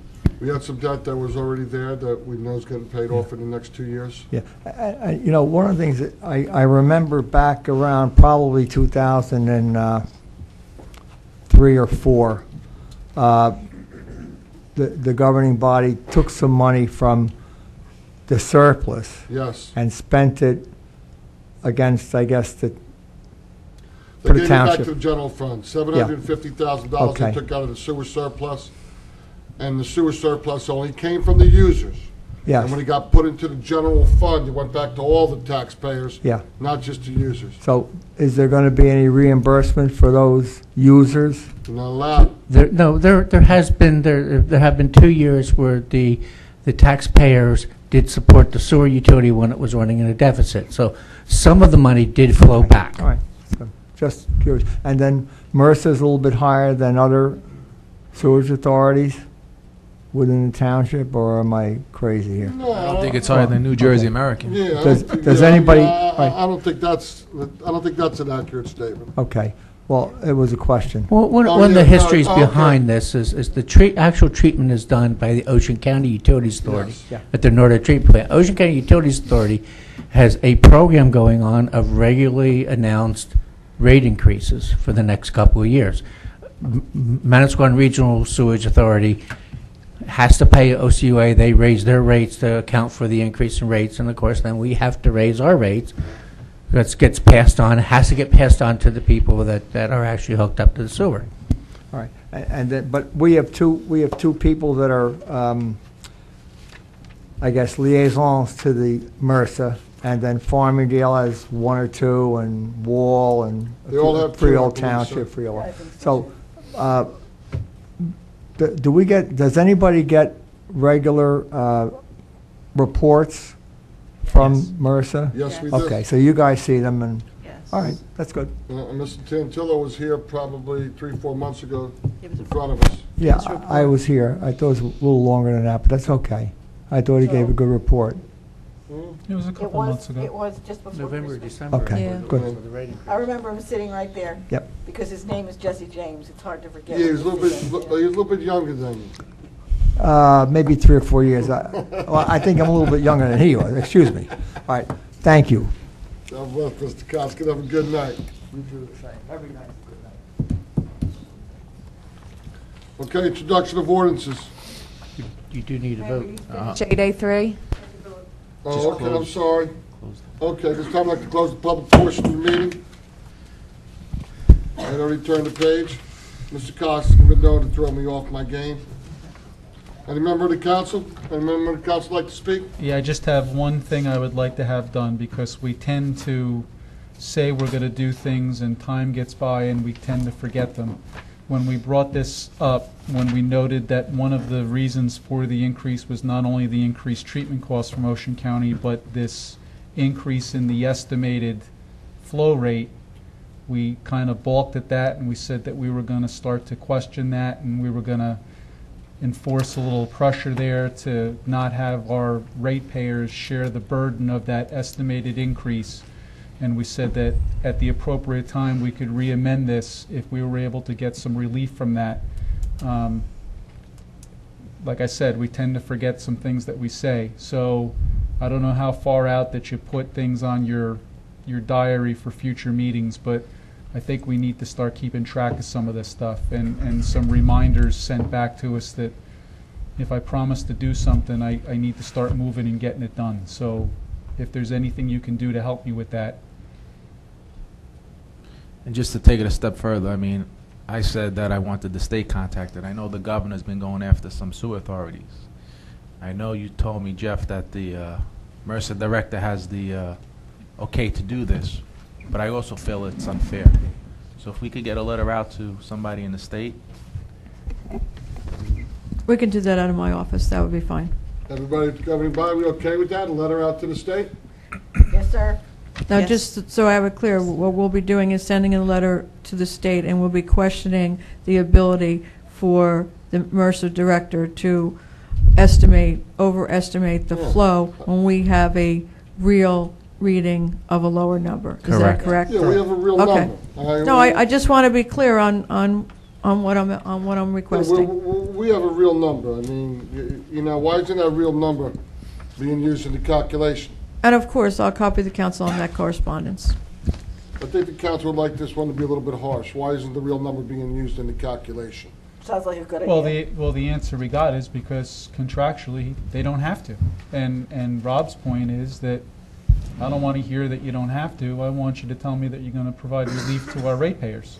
So whatever exercise weight that we need to put on that over and above to MRSA is what we need to do. And I would like another answer, too. Did any other towns' flow rate estimates go down? So we could ask for the other flow rates. Oh. I'd like to know if anybody else's went down. And we can ask for the last 3 years or the last 5-year report on the flow rates. Actual flow rates and billed flow rates. Yeah. And their new projected flow rates for their budget work. Well, I'm not worried about the, because everyone has different sized municipalities, but if theirs went down and ours Yeah, went but- up, I want to know why. Yeah, but we'll know that, right? And we'll know, we can figure that out from the information we get. All right, I think you have your direction, Ms. Slagle? Yes, Mayor. Okay. Anybody else for the governing body? If not, somebody make a motion. Mayor, I'll make a motion that ordinance number 0-11-5 be finally passed and adopted, and that notice of the passage and adoption be published in the 3/18/11 issue of the Asbury Park Press by reference to its title only. Do I have a second? Second. Have a roll call, please. Mrs. Clark? Yes. Mr. Nacastro? Yes. Mrs. Smith? Yes? Mr. Gatto? Yes, unfortunately. Mayor Walsh? Yes, unfortunately. Well, it's, I mean, I hate. It's okay. I hate passing things and increasing rates when I can't Yeah. influence what's going on. But, that's why I'm being adamant about not letting this die. We can't have this conversation again next year and not having done anything for 12 months. We can't do that. I don't disagree with you. I think we're all in agreement here. Yep. We want specific answers. 9A1, introduction of ordinances. Need a member of the council? Motion to introduce ordinance number 0-11-6 on first reading by title and to order the same to be published in the 3/18/2011 issue of the Asbury Park Press, together with notice of its introduction and passage on first reading by title, and that it will be further considered for final passage after public hearing at a meeting of the Township Council will be held on April 5th, 2011, at 7:30 p.m. prevailing time in the municipal building. Do I have a second? Second. Ms. Wallman, please read the title of the ordinance. An ordinance amending Chapter 139 entitled Fees, Charges, and Costs of the Revised General Ordinances of the Township of Howell. Can I have a roll call, please, Ms. Wallman? Mrs. Clark? Yes. Mr. Nacastro? Yes. Mrs. Smith? Yes? Mr. Gatto? Yes. Mayor Walsh? Yes. 9A2, amend Chapter 188, solar ordinance. The ordinance amends land use regulations to permit solar farms within the Township of Howell located in the SED Area 2, 3, 4, and Area 6 zones. Just for your edification, it just should read, located in the SED zones. I didn't amend the agenda. I didn't have Penny amend the agenda. It should just read SED zone. So Area 2, 3, 4, and 6 should be off? Yes. Okay. So we're going to change that 0-11-7, amend Chapter 188, solar ordinance. This ordinance amends land use regulation to permit solar farms within the Township of Howell located in the SED zone. Need a member of the council?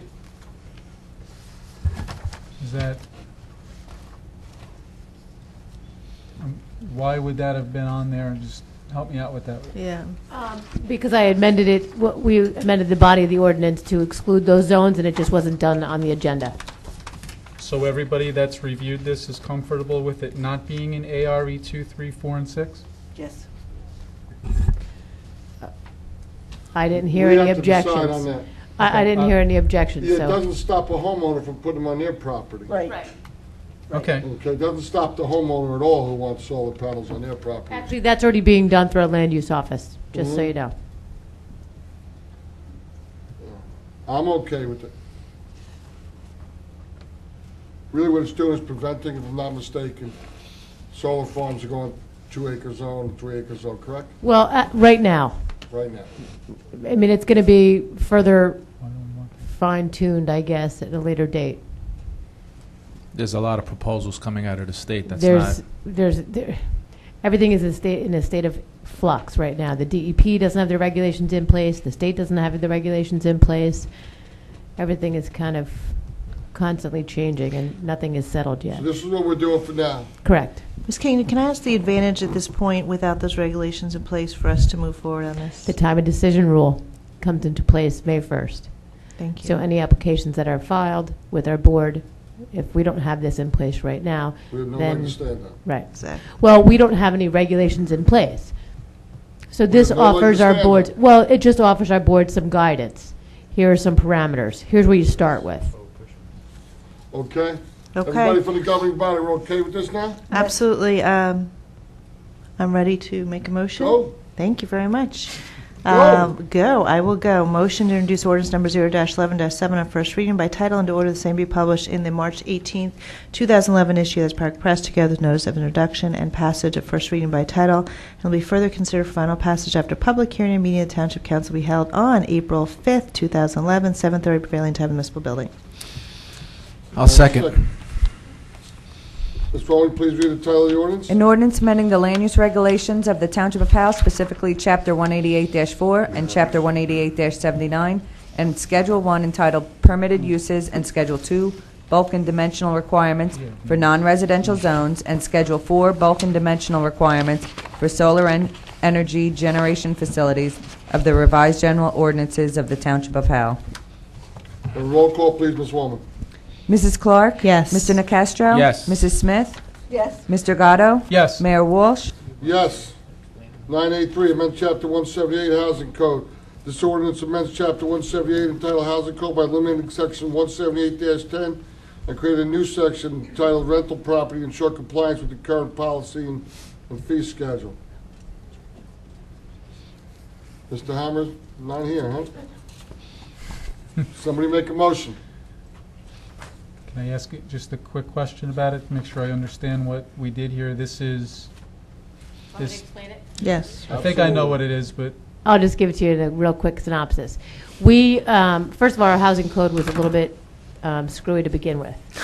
I mean, in the simplest terms. We had sections in there that shouldn't be in there, provisions in there that didn't apply to us. I mean, so we took out some section, and we added a rental portion to the ordinance because we didn't have one in place before. And since we have that checklist, and we've said that we want to continue using that checklist for rental facilities, whether it be 1 or 2 family homes, this is the enabling ordinance to do that. And it gives guidelines, timeframes, requirements, etc., to do that. So 178-10, everything that was taken out was for resales. In fact, that didn't even, it was for resales kind of, because it had a mishmash of new homes which shouldn't have been in there, that should be in the construction code, and it had resales and didn't mention rentals, but it only mentioned a portion of resales. It was kind of all over the place. I think it may have been placed in there at some point in an attempt to codify our housing regulations at the time. This is tightening it up? Yeah. So what form of rental inspections are we now using other than what's worded in here now? It's the same rental inspections that we were using before, that checklist that we had Right. in place. It's that form, but it gives the homeowners, the actual homeowner of the rental facility, some guidance. Here's what we're going to do. Here's the enabling legislation, and here are the parameters. But the fact that the checklist is not in here as a referenced item, We already have that on file. okay. And did we ever go through that process to... Streamline it. Essentially, our housing officer is doing that. Okay. You know, she's been pretty cooperative in working with our office and taking a look at it and actually helped draft the ordinance. And she'll actually be here April 5th if there's any questions. I guess my question is to Mrs. Smith, because you were pretty vocal about this when it was going on. Is that process satisfactory? Yeah, the only thing that bothers me, and McKenna, I commented to her, and she said, we'll have to review that when we do review the fees in September again. But I think it's unnecessary to raise the annual fee for the landlord. Landlord, right. I don't think I don't like to see taxpayers pay for someone to do the work, but I don't think it takes $100 worth of work to help with a. I also like to fill-out see our papers. taxpayers actually pay the fee if it's. You're right. You're absolutely right. But it might be that we decide in October or November that we do like the initial registration for new landlords for the $100 and the Right. renewal fee to be $50, and that's something that you should That's what I probably would like to revisit see, in but that's October. my But only- that's people my have already only paid concern. that fee, and I don't want to Right. accept some. Understood. And when you do that, I mean, you have to quantify this somehow. I mean, there's an employee, there's gas, there's labor to go out and do this. It's so easy there's to it's quantify. not a magic number, right? So we'll have that information. Into the mic. Yeah, we'll have that information. Right. Well, if it does cost, I mean, as I said, I sympathize with the landlords, but I know several cases where people, that $100 might be all they make on a year. And we don't want them to have to raise I just rent. think that right now, we've already put the. You're right. So, I agree. I understand. And I told Mr. Hammer that this would be something that we would revisit at a later date. Okay. Need a member of the governing body. Make a motion to introduce ordinance number 0-11-8 on first reading by title and to order the same to be published in the March 18th, 2011 issue of the Asbury Park Press, together with notice of its introduction and passage on first reading by title, and that it will be further considered for final passage after public hearing at a meeting of the Township Council to be held on April 5th, 2011 at 7:30 p.m. prevailing time in the municipal building. Need a second. Second. Can I have a roll call, read the title, please, Ms. Wallman. An ordinance amending Chapter 178 entitled Housing Code of the Revised General Ordinances of the Township of Howell. Can I have a roll call, please, ma'am. Mrs. Clark? Yes. Mr. Nacastro? Yes. Mrs. Smith? Yes. Mr. Gatto? Yes. Mayor Walsh? Yes. We have an L on 984, amend Chapter 252, sewer utility increased user sewer charges. I just want me to clarify that for you. Okay, it's identical to what we just adopted. Yes. But we needed to have that, that ordinance in place. What we changed was subsection C. The calculation in C should have mirrored the calculation in, I believe, B, if I'm not mistaken, and it didn't. So what we're doing is just amending that provision, and then it'll be adopted on April 5th. But we need the other provisions in place to bill. Actually, it's actually the opposite. The calculation in B should have mirrored C. Okay. And there was a typographical error. Okay. Okay. Any member of the governing body? Make a motion to introduce ordinance number 0-11-9 on first reading by title and to order the same be published in the March 18, 2011 issue as Park Press, together with notice of introduction and passage by first reading by title and to be further considered for final passage after public reading and meeting in Township Council to be held on April 5th, 2011, 7:30 prevailing time, Municipal Building. Do I have a second? Second. Ms. Wallman, please read the title of the ordinance. An ordinance of the Township of Howell, Monmouth County, New Jersey, amending Chapter 252 Sewer and Water, Article 2, entitled Sewer Utility of the Revised General Ordinances of the Township of Howell. Can I have a roll call, please, Ms. Wallman? Mrs. Clark? Yes. Mr. Nacastro? Yes. Mrs. Smith? Yes. Mr. Gatto? Yes. Mayor Walsh? Yes. For the benefit of the public, I'd just like to make something clear. I didn't have any member of the administration do any emails from me. I personally did them myself and made a mistake and emailed them back to myself at Town Hall. Okay, that's all that happened. I'm not IBM Microsoft certified, I guess you would call it. You know, I emailed somebody back and emailed it to myself at Town Hall by mistake. That's all that happened. Nobody emailed anything for me. So, anybody says anything different, take it with a grain of salt. I think I've emailed myself at home from one computer to the next at times. Okay, I try, but it's just not my forte in life. We have meetings, workshop meeting Tuesday, April 5th, executive at 6:30, regular session at 7:30. We have a regular meeting Tuesday, April 19th, executive at 6:30, regular session at 7:30. Anybody else in the governing body? We need to schedule a budget meeting, Mayor. We need to schedule a budget meeting. We need to schedule a budget meeting. Anybody? What's a good night for y'all? Thursday nights.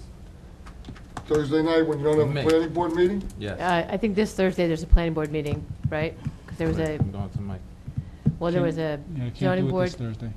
Not this Thursday, not this. Next this Thursday. is. I could shoot for next Thursday. Next Thursday, I can make no promises. Master plan meeting. Yeah, next Thursday, I can make no promises. Master plan is in this room. Okay, why don't I do this, because why don't I email everyone the schedule that's available in the main meeting room, and then you can get back to me via email regarding when you're available. And do we have to do that from up here? If we decide on a date, can you advertise it? We can advertise it. Okay, because we don't have another meeting until April 5th. No, I'll do it through correspondence. Well, I just want to make, Ms. Kingdom, is that illegal? Yes. Okay? Yes, it is. All right. If I email myself back the date, is that illegal? If you email, I'm going to have to give you an emailing lesson. Okay. Well, it can't be the week of April 5th because that would be planning board. Right. On a Thursday, if you want to keep it on a Thursday. I'm okay on Thursdays. I have some things I have to do right now. All right, let me look at the calendar for town hall, and I'll get that out to you. Okay. Anything else for the governing body? Need a motion to adjourn. So moved. Have a second. Second. Have a roll call, please, Ms. Wallman.